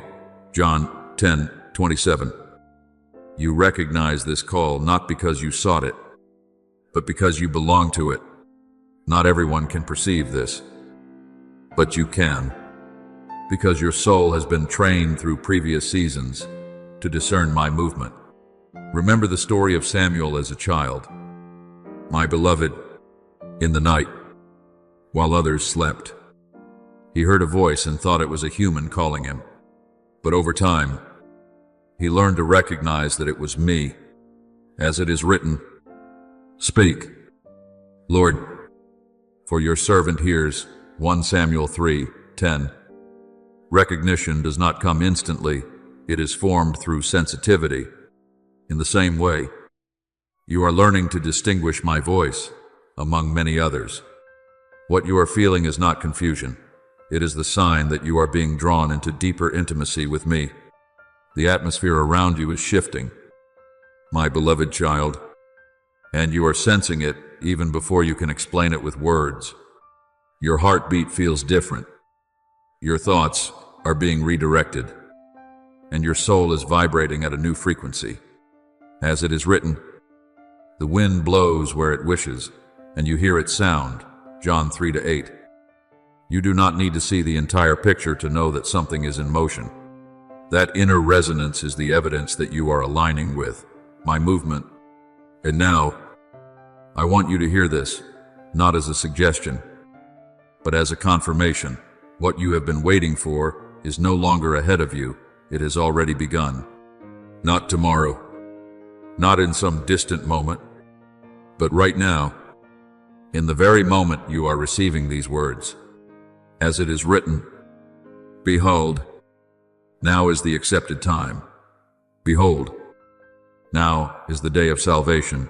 2 Corinthians 6-2. The appointed time is no longer in the future. It has become your present. You will begin to realize that you no longer fit where you once did. Environments that once felt familiar will now feel too small. Thought patterns that once guided you will no longer be able to contain what is emerging within you. And even if you try to return, you will find that you cannot settle back in as before. Not because you have been separated, but because you have been transformed. As it is written, do not be conformed to this world, but be transformed by the renewing of your mind. Romans 12:2. That renewal makes it impossible for you to live as you once did. Understand this clearly. My beloved, I have not only called you, I have positioned you. I have not only opened doors, I have brought you through them. I have not only promised, I have already begun to fulfill. What is happening is not an invitation, it is an activation. As it is written, I am the Alpha and the Omega, the beginning and the end. Revelation 22:13. When I begin something, I also bring it to completion. So do not hesitate between two seasons. Do not stand at the threshold and look back. You have been affirmed, transitioned, and placed into a new current. From this moment on, your steps will carry a different direction, because your inner foundation has been changed. Stand firm in what I have spoken. My child, the new season is not coming. The new season has already opened. And you are no longer standing outside looking in. You are within the flow, being led, covered, and positioned by me. My beloved, let your heart grow still before you try to explain everything. For what I am doing does not come like a storm to overwhelm you, but like a warmth that gently spreads into the depths of your soul. You once believed that great change must come with loud signs, but I tell you that true movements from heaven often begin in gentleness. As it is written, the Lord was not in the wind, nor in the earthquake, nor in the fire, but in a still small voice. 1 Kings 19:12. What you are feeling is not vague. It is my touch upon you. There are mornings when you awaken and do not understand why your mind feels lighter, your vision clearer, your heart at peace. Though nothing outward has changed, this is not coincidence. It is the first sign of a movement that has already begun within. I want you to understand this deeply. My child, nothing I do in your life takes me by surprise. Everything has been nurtured for a long time under my covering. As it is written, he who began a good work in you will carry it on to completion. Philippians 1:6. What you are experiencing is not a random beginning, but the continuation of a process established long before. And when the moment arrives, the transition does not need to be loud. It spreads like warmth in a room after a long, cold night, requiring no sound, yet changing everything. Therefore, do not be alarmed when you realize that something within you is different. I do not begin with outward circumstances. I begin in the depths of your soul.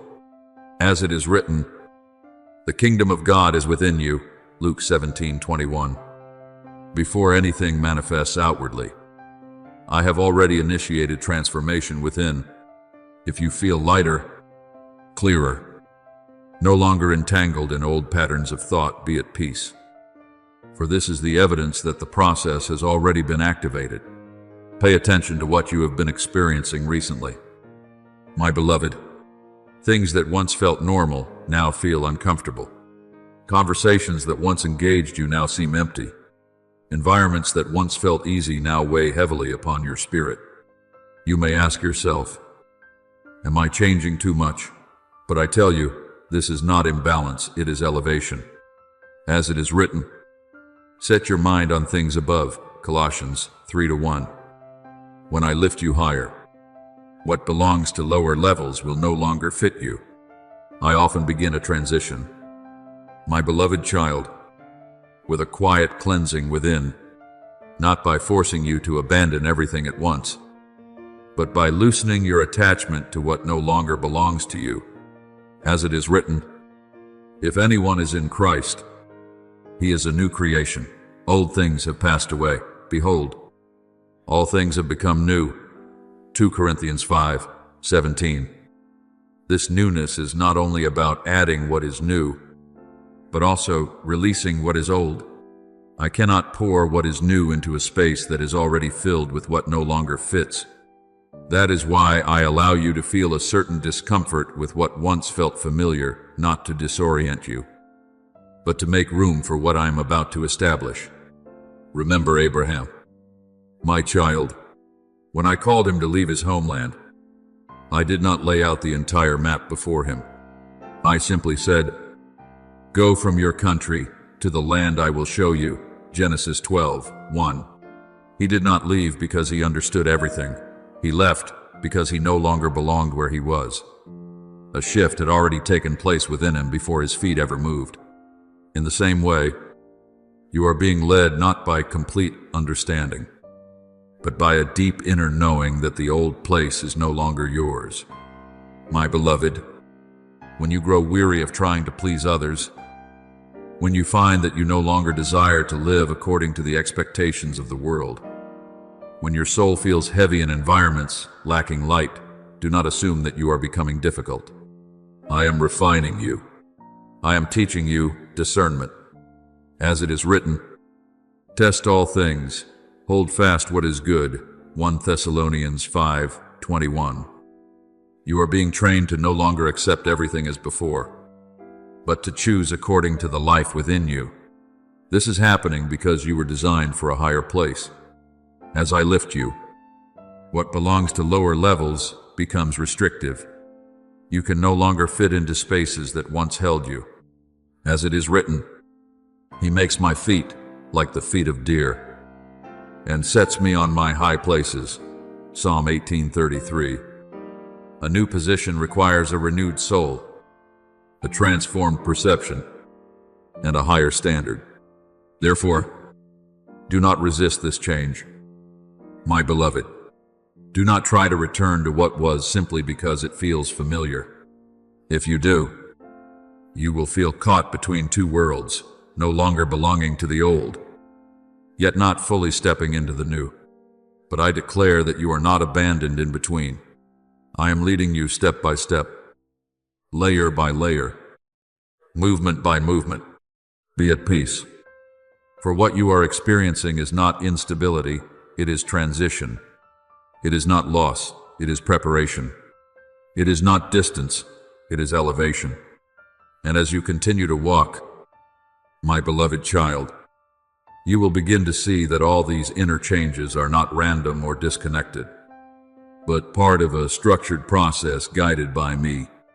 As it is written, the path of the righteous is like the morning sun, shining ever brighter till the full light of day.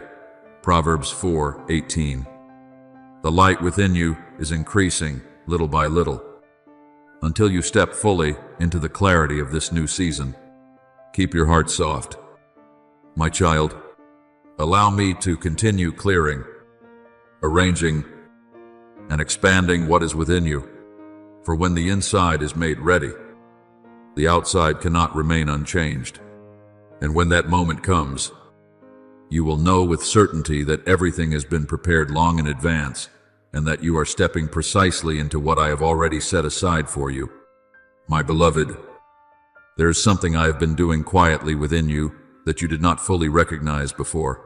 I have been recalibrating the scale within your soul.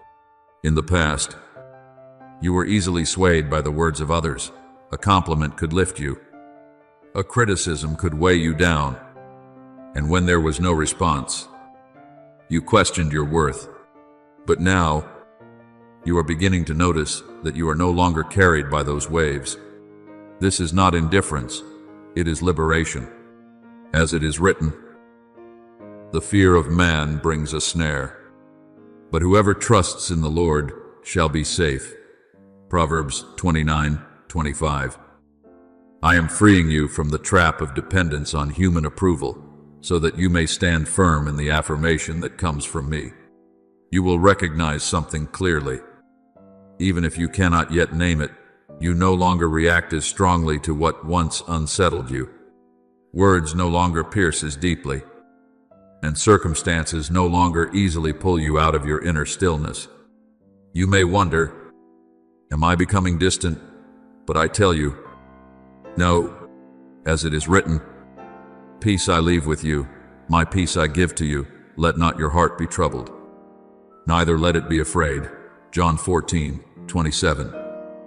What I am placing within you is not detachment, but a new kind of peace, the peace of one who knows their position. When you know where you belong, you no longer need to prove who you are. At the same time, I am doing something that may confuse you. I am removing your desire for what once satisfied you. Conversations that once engaged you now feel shallow. Old joys no longer fulfill you as they once did.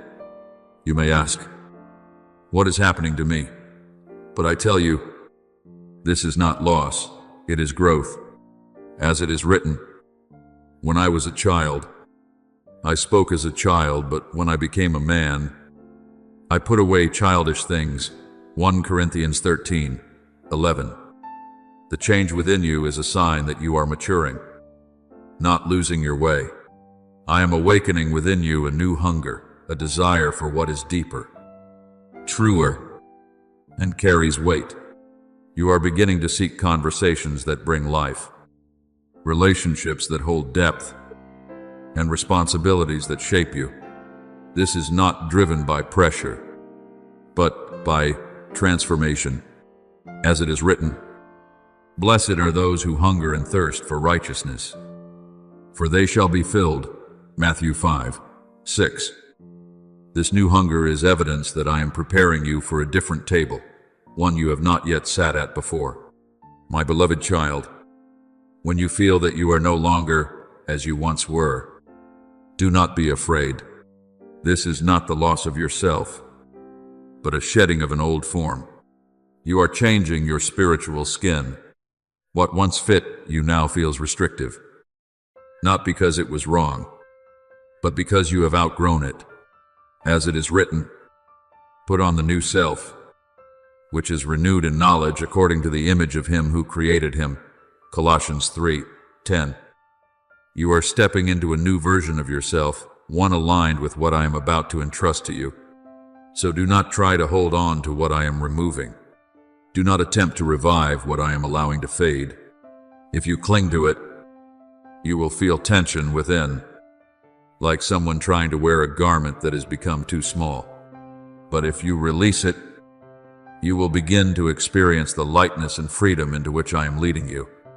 Understand this clearly. My beloved child, only those who are being prepared to step into a new position undergo such deep transformation. Not everyone is led through this process, because not everyone is called into that place. As it is written, many are called, but few are chosen. Matthew 22:14. And you are among those being carefully prepared. Therefore, when you notice your heart changing, when your standards are being raised, when you find yourself no longer fitting into what once felt normal, rejoice quietly within. For these are clear signs that you are drawing nearer to the place I have appointed for you. The peace you are now experiencing is not a temporary stillness. It is the foundation of a new life. Stand firm in this transformation, my beloved, for I am not merely changing your circumstances, I am redefining you. And when you are defined by me, nothing from the outside can truly shake you. As I lift you into a deeper dimension, I do not only alter what surrounds you, I sharpen your inner sight so that you can perceive what you once overlooked. You begin to discern what lies beneath the surface. Relationships that once seemed safe now reveal misalignment. Words that appeared kind now expose their true intent. Opportunities that look appealing outwardly now feel empty within.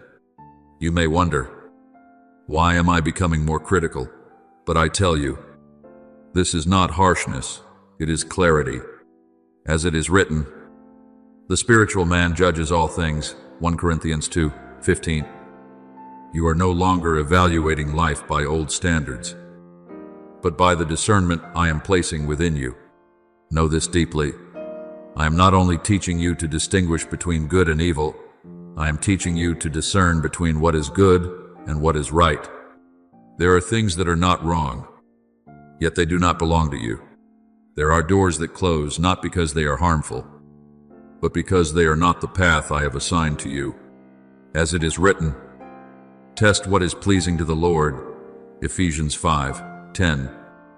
You are being trained to move beyond appearances and to follow the life within. This is the mark of one who is positioned. They do not live by what their eyes see, but by what their spirit discerns. I also lead you through a phase that may feel unfamiliar, a deep stillness that might make you think you have fallen out of rhythm. But I tell you, this is not misalignment. It is preparation. As it is written, the Lord will fight for you, and you shall hold your peace. Exodus 14:14. This stillness is not emptiness. It is the place where I am setting your direction. It is like the calm of the sea before the wind shifts, a quiet that does not signal absence, but the formation of a greater movement. Remember Elijah, my child. After moments of power and confrontation, he entered a place of stillness where there was no noise, no dramatic sign. And there, I did not appear in the wind, nor in the fire, but in a gentle whisper. As it is written, after the fire came a still small voice, 1 Kings 19:12. Stillness is not distance between us. It is the environment in which you come to know me more clearly. When everything external quiets down, you begin to hear direction from within. If you sense a different kind of peace, not because everything is perfect, but because your heart is no longer strained as before, know that this is the sign that my hand is upon the helm of your life. You do not need to control everything. I am guiding you. As it is written, commit your way to the Lord, and he shall bring it to pass. Psalm 37:5. You are being brought into a place where control is replaced with trust. And there is one more thing, my beloved child, that I want you to recognize as a profound sign of this transition. Your old wounds no longer hold the same power over you. There were memories that once weighed heavily on your heart, that caused you to hesitate, that pulled you back into dark places. But now, when you look back, they are no longer sharp. They no longer make you tremble, no longer define you. As it is written, I will heal their backsliding. I will love them freely. Hosea 14:4. True healing is not the erasing of the past, but the removal of its power. Remember Joseph, my child. When he stood before his brothers, the very ones who had wounded him, he was no longer bound by his past pain. Instead of resentment, he declared, you meant evil against me, but God meant it for good.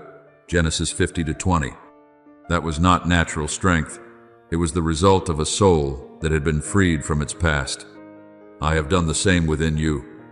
I have not erased your memories, but I have removed their sting. For as I prepare to lead you into a brighter place, I do not allow the shadows of the past to speak into your present. I will not permit old voices to shape your new decisions. As it is written, "If the Son sets you free, you shall be free indeed." John 8:36. The freedom you are experiencing is not temporary, it is the foundation of your next step. My beloved child, all these signs, your sharpened perception, the stillness within, the lightness over your past, are not isolated occurrences. They are a coordinated movement, a unified signal that you are being brought into a new phase. Not everyone recognizes this, but you do, because you are being led from within. So do not be afraid when you find yourself changing.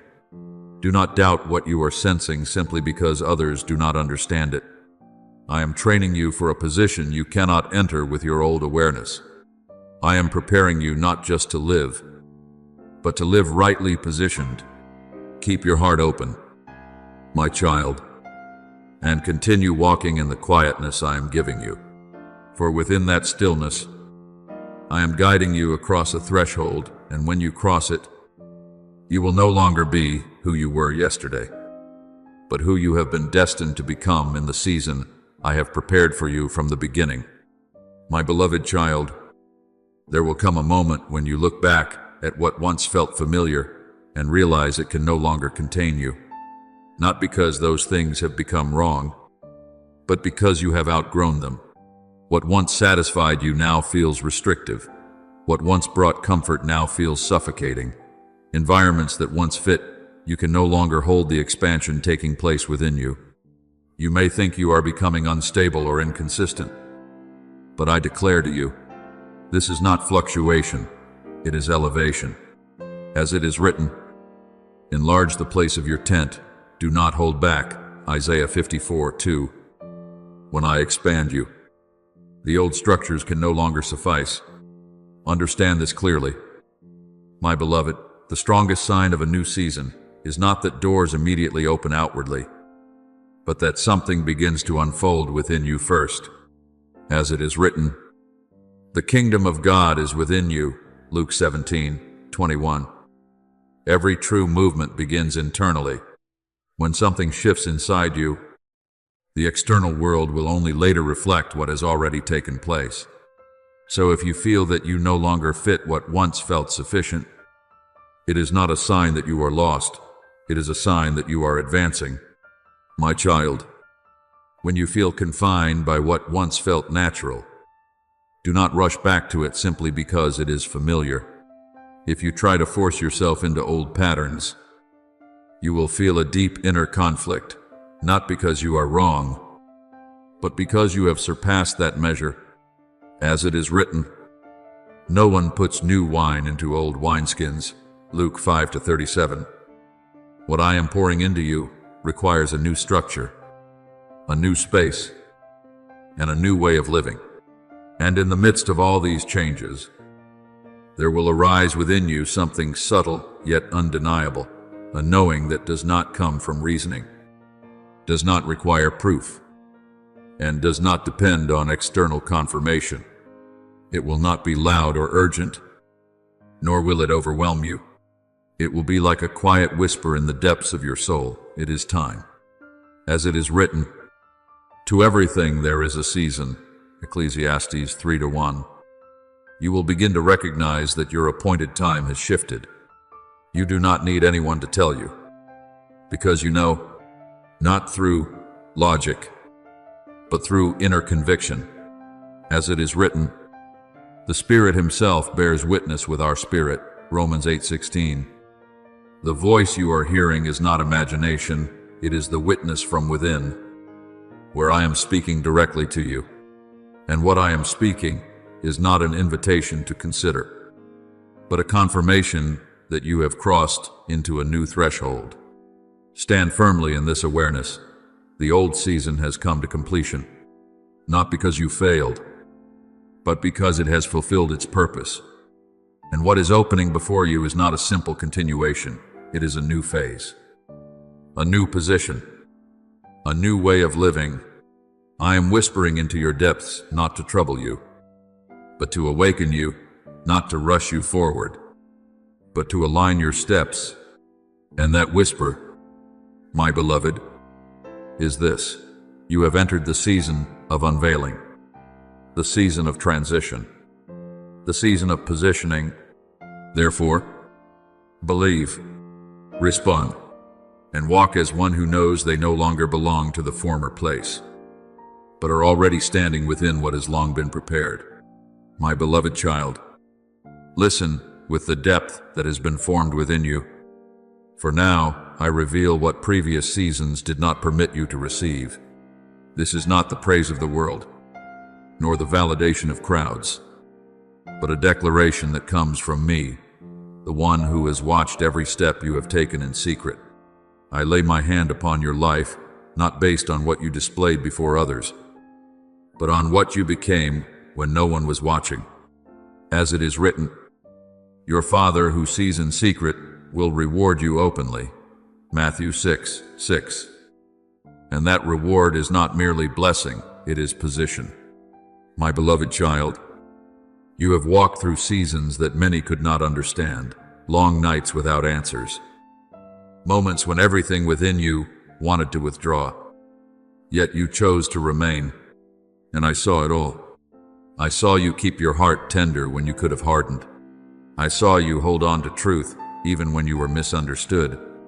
I saw you allow me to break the structures you once depended on, so that I could rebuild a new foundation within you. As it is written, the Lord tests the righteous, Psalm 11:5. And that testing was never meant to break you, but to prove that you could stand.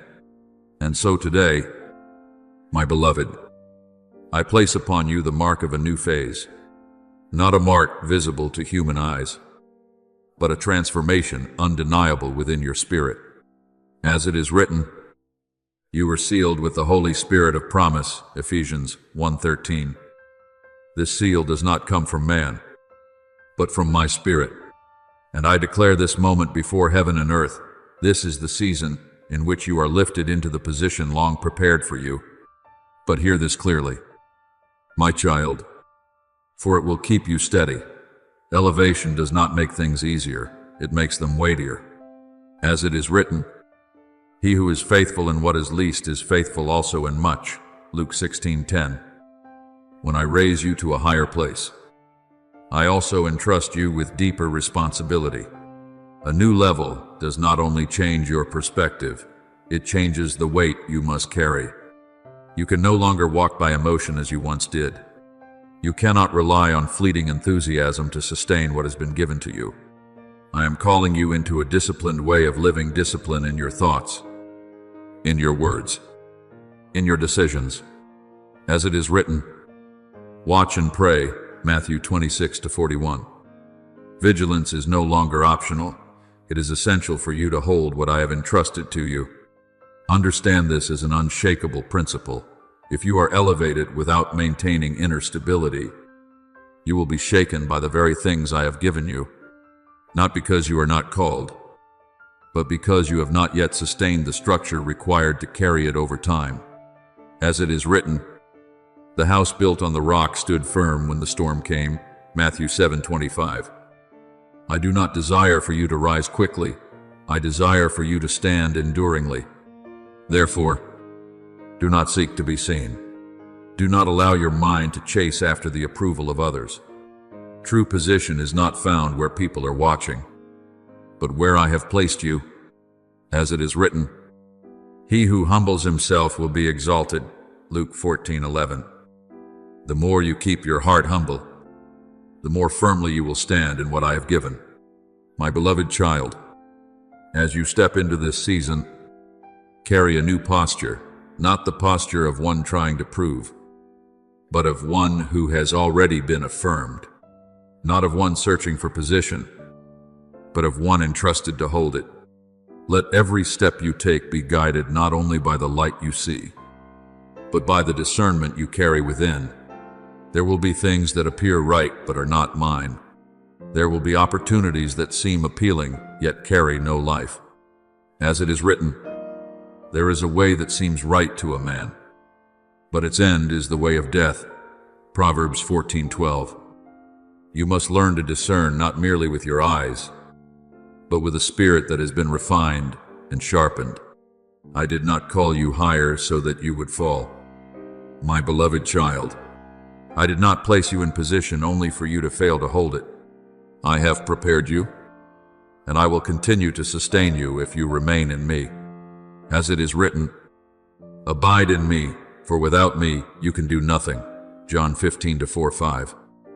Your endurance does not rest in your ability, but in your connection to me.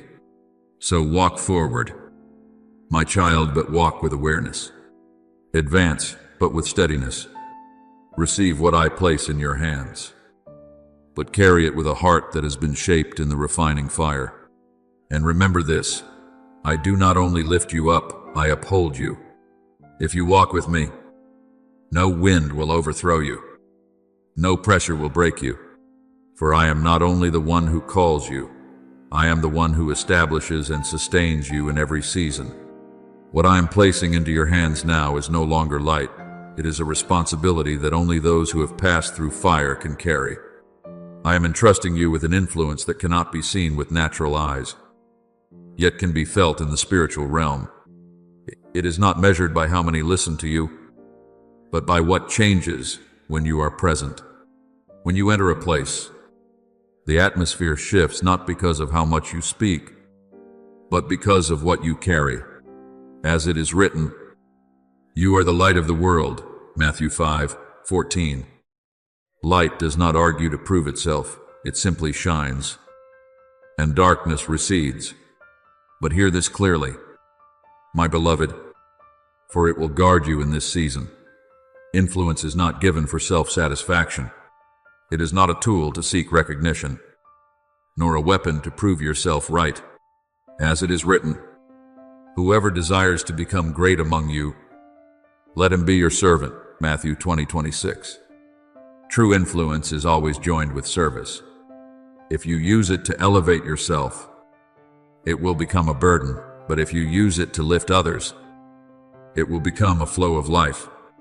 Remember Samson, my child, I placed great strength within him, but when he did not preserve reverence, that strength became the cause of his downfall.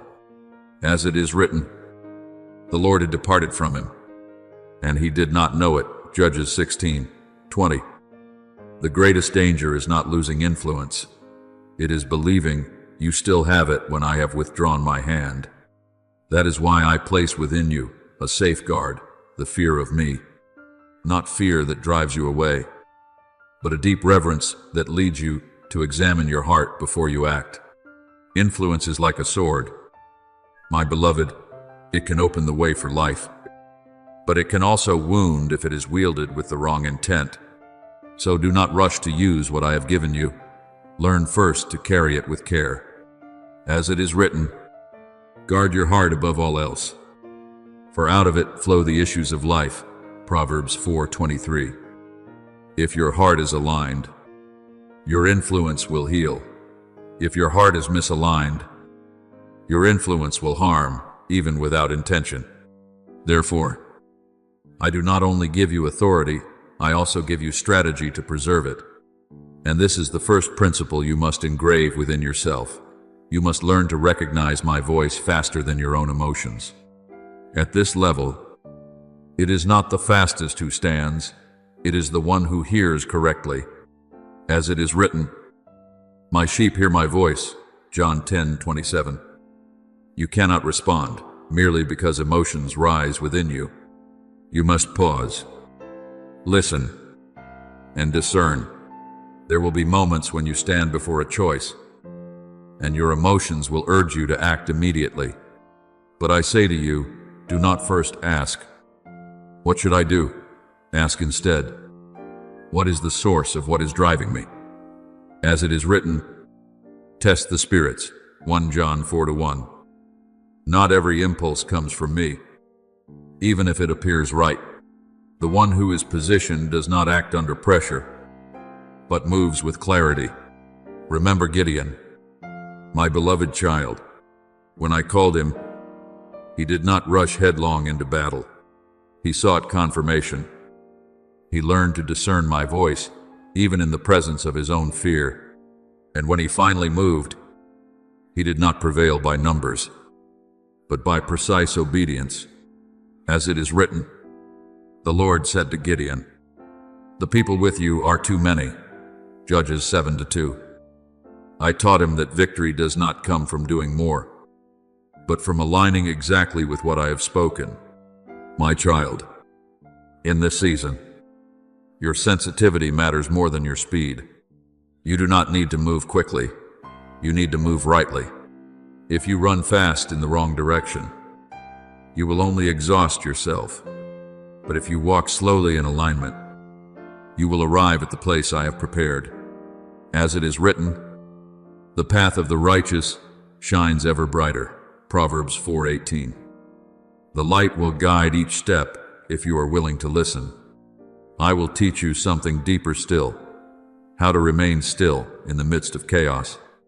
There will be moments when everything around you is filled with noise, opinion, and pressure to react.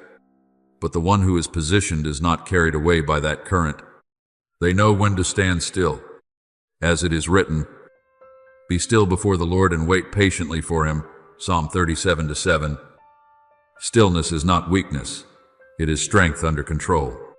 When you learn to hear me in the small things, the simple choices, the daily responses, you will not be deceived in the greater matters. For great misalignment often begins with small, unnoticed deviations. But when your ear is trained to my voice, you will discern even the slightest shift. Carry what I have given you with humility and awareness. My beloved, do not fear responsibility, but do not treat it lightly. For I am not only giving you influence, I am teaching you how to hold it without being distorted by it. Walk, then, with clarity, not driven by emotion, not pulled by pressure, but led by my voice. And when you do this, you will not only influence your surroundings, you will shape them, because you are no longer operating from yourself, but from me, my beloved child. When I place you in a new position, I do not only observe what you do, I observe how you hold yourself under pressure.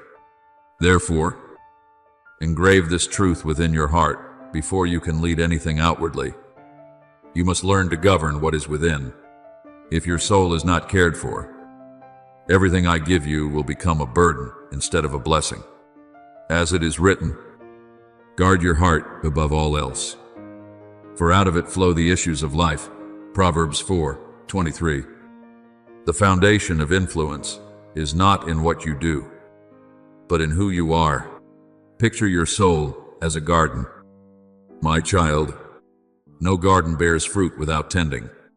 I have planted good seeds within you, but if you do not remove the weeds, they will overtake what is meant to grow. Those weeds are the thoughts that make you doubt your worth, the whispers that cause you to diminish yourself. As it is written, be transformed by the renewing of your mind. Romans 12:2. You cannot leave your thoughts unattended. You must choose what is allowed to remain. And there are not only weeds, there are hidden pests. These are the words that erode your confidence, the negative conclusions you hold within, the inner voices that cause you to forget who you are in me. If you do not identify and remove them, they will quietly damage what I am building. As it is written, a little leaven leavens the whole lump. Galatians 5-9. Small things, left unchecked, become greater destruction. There are also winds and storms. Comparison, envy, the desire to be seen. These do not come loudly, but they are strong enough to uproot you if you are not grounded. As it is written, let him who thinks he stands take heed lest he fall. 1 Corinthians 10:12. Stability does not come from position, but from the condition of your heart each day. Remember Adam, my child. I placed him in the garden not only to enjoy it, but to tend and keep it. Genesis 2:15. The garden did not sustain itself. It required stewardship. In the same way, your soul does not maintain itself automatically. You must tend to it intentionally. And when you do, you will not need to force results. Fruit will come naturally. As it is written, "He who abides in me bears much fruit." John 15:5.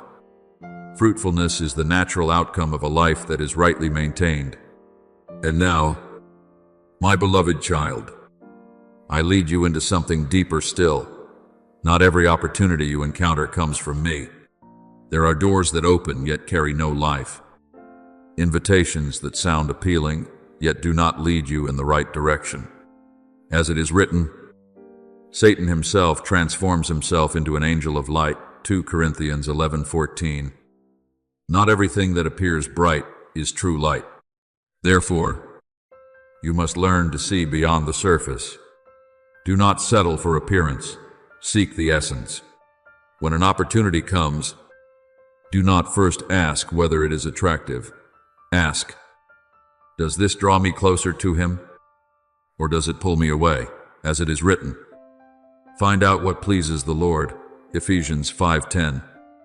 Discernment is not born from first impressions, but from placing everything under my light. Remember Eve in the garden. My child, the fruit looked good. The words sounded reasonable. Yet its nature led to separation.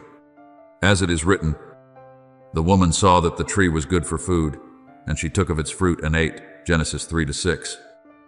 The failure was not in seeing, but in failing to discern the source. I do not want you to repeat that. I want you to look deeper. You must also learn to recognize this. An opportunity that truly comes from me carries life, even if it includes challenge. It will not drain your soul. It will strengthen you. It may call you out of comfort, but it will not produce inner confusion. As it is written, God is not the author of confusion, but of peace. 1 Corinthians 14:33. Peace is the evidence that you are moving within. My beloved, discernment is your armor in this season. Not an armor to avoid battle, but one that protects you from wounds that come from battles never assigned to you. Without it, you will exhaust yourself on things I never asked of you. But with it, you will walk precisely, without waste, without being pulled off course. So guard your soul as a well-tended garden, and view every opportunity through eyes that have been enlightened. When you do these things, you will not need to strive excessively to succeed. I will lead you to the right place, at the right time, with exactly what you need. And remember, my child, I am not only calling you to move, I am equipping you so that you will not merely walk, but walk rightly, walk firmly, and walk enduringly in what I have ordained. My beloved child, when I lift you into a new position, I do not measure how much you accomplish, but why you do it. Therefore, keep your motives pure, like the source of a river, untainted by the need for recognition or the desire to be exalted. I do not seek flawless perfection in you. I seek a sincere heart, one that returns to me in every decision. As it is written, man looks at the outward appearance, but the Lord looks at the heart. 1 Samuel 16:7. What sustains you is not the image you project, but the integrity you maintain within. You will enter spaces where your voice carries weight, where your presence influences what surrounds you. But I warn you, as a father who guards you, do not allow that influence to become a mirror for your own ego. Many have been lifted up, yet instead of building what I entrusted to them, they built thrones for themselves, and those very thrones became their downfall. As it is written, pride goes before destruction. Proverbs 16:18. Remind your heart continually that you are not here to please people, but to please me. Remember King Saul, my beloved child. When he began, he was humble, and I chose him. But when his heart slowly turned toward seeking the approval of people, he lost my guidance. As it is written, I feared the people and obeyed their voice. 1 Samuel 15:24. It was the shift in his motive that caused him to lose what I had entrusted to him. I do not desire that for you. I want your heart anchored in the right place, where every action flows from reverence for me, not from the expectations of others. When your motives remain pure, you will not need to strive to be seen. I will make the way for you.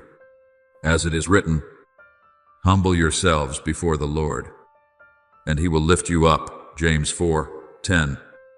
True elevation does not come from proving yourself, but from surrender.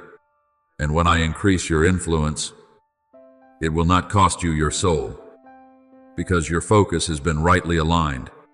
And now, my beloved, I want you to lift your vision beyond yourself, beyond today, beyond what you are currently experiencing, to see a greater picture. I have not brought you into this season merely for your own advancement. I have placed you here so that your life may become a flow of influence that extends beyond you. As it is written, he shall be like a tree planted by streams of water. Its leaf also shall not wither, and whatever he does shall prosper. Psalm 1:3. A tree does not exist for itself. It bears fruit for others. Legacy is not something that appears only when your journey ends. It is formed in the way you live each day. It is shaped in every decision you make, in every word you speak, in every way you respond to those around you. A single word from you can plant a seed in a heart you may never see again. An act of faithfulness in secret can become the foundation upon which a future generation stands. As it is written, in the morning sow your seed, and in the evening do not withhold your hand. Ecclesiastes 11:6. Every action you take is a seed. Remember Abraham. My child, when I called him, he did not walk only for himself. He walked for a lineage not yet visible. As it is written, in your seed all the nations of the earth shall be blessed. Genesis 22:18. His steps became the groundwork for generations to come. In the same way, you are not living only for your present. You are shaping an influence that will touch lives you may never encounter. So live with the awareness that every decision you make carries weight beyond you. When you choose rightly in small things, you are setting a path for others to follow. When you remain faithful in unseen places, you are building a foundation others will one day stand upon. As it is written, the righteous man walks in his integrity. His children are blessed after him. Proverbs 20:7. Your life today becomes the blessing of tomorrow for others. My beloved child, if you live only for yourself, you will choose quickly. But if you live with a vision of legacy, you will choose rightly. If you live only by present emotions, you will be easily shaken. But if you live with future generations in mind, you will walk with care, depth, and steadiness. Let every step you take be illuminated by this truth.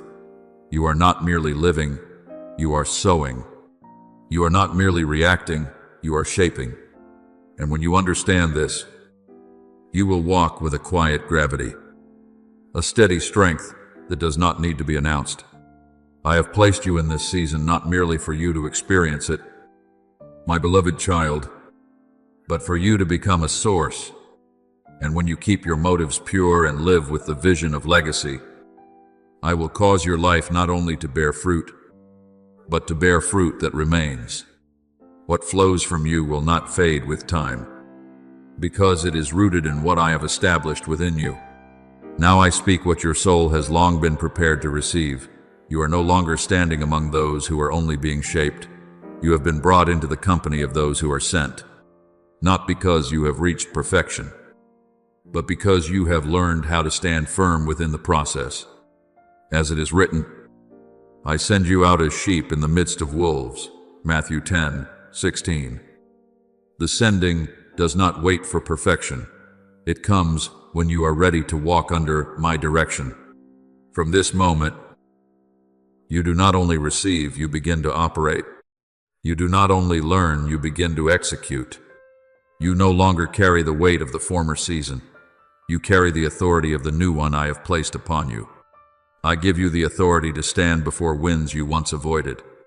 I place within you the capacity to open paths you once feared to approach. I give weight to your words not because of volume, but because of their source. As it is written, I have put my words in your mouth, Jeremiah 1:9.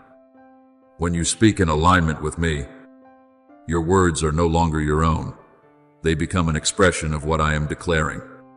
You will step into doors you once only observed from a distance, not because you have grown more confident in yourself, but because I have affirmed you. Yet hold this as an unshakable principle. My beloved, elevation is not meant to exalt you, but to reveal me through you. If light shines upon you and you forget its source, you will lose your direction. As it is written, not unto's, O Lord, but to your name give glory. Psalm 115:1. You are a vessel, one I have chosen and refined for my purpose. And because of this, your heart must continually return to its origin. Do not let open doors make you forget the days you stood in the refining fire. Do not allow influence to take away the simplicity that once kept you steady. As it is written, let him who thinks he stands take heed lest he fall. 1 Corinthians 10:12. This warning is not to instill fear, but to preserve awareness. For I lift you not so that you rise briefly, but so that you remain. Remember David, my child. When he faced Goliath, he did not rely on reputation, but on the unseen days when he tended sheep, days when no one watched as he overcame lions and bears. As it is written, the Lord will deliver me. 1 Samuel 17:37. His strength did not come from the moment of confrontation, but from faithfulness in hidden places. In the same way, what will sustain you in this season is what was built within you when you were unseen. My beloved child, now I place my hand upon your shoulder as a father, and also as a warrior preparing you for the field ahead. Not for you to fight in your own strength, but for you to move under my guidance. As it is written, be strong and courageous, for the Lord your God is with you wherever you go. Joshua 1-9. Your courage does not arise from circumstances, but from my presence going with you. So step forward, but step with awareness. Stand, but stand upon what has already been built within you. Act, but act with discernment. Guard your heart, for it is where I dwell. And above all, allow me to move through you without obstruction, without distortion, without deviation. You are no longer one who stands outside looking in. You are within the current now. And from this moment, as you respond to my voice, you will see that what I have spoken is no longer just a promise. It becomes a living reality operating through your life. Thank you for receiving this message. Know this, you are not merely a listener, you are chosen to live daily in the presence of the Word. Remain attentive, remain anchored, and do not neglect what has been entrusted to you. Amen.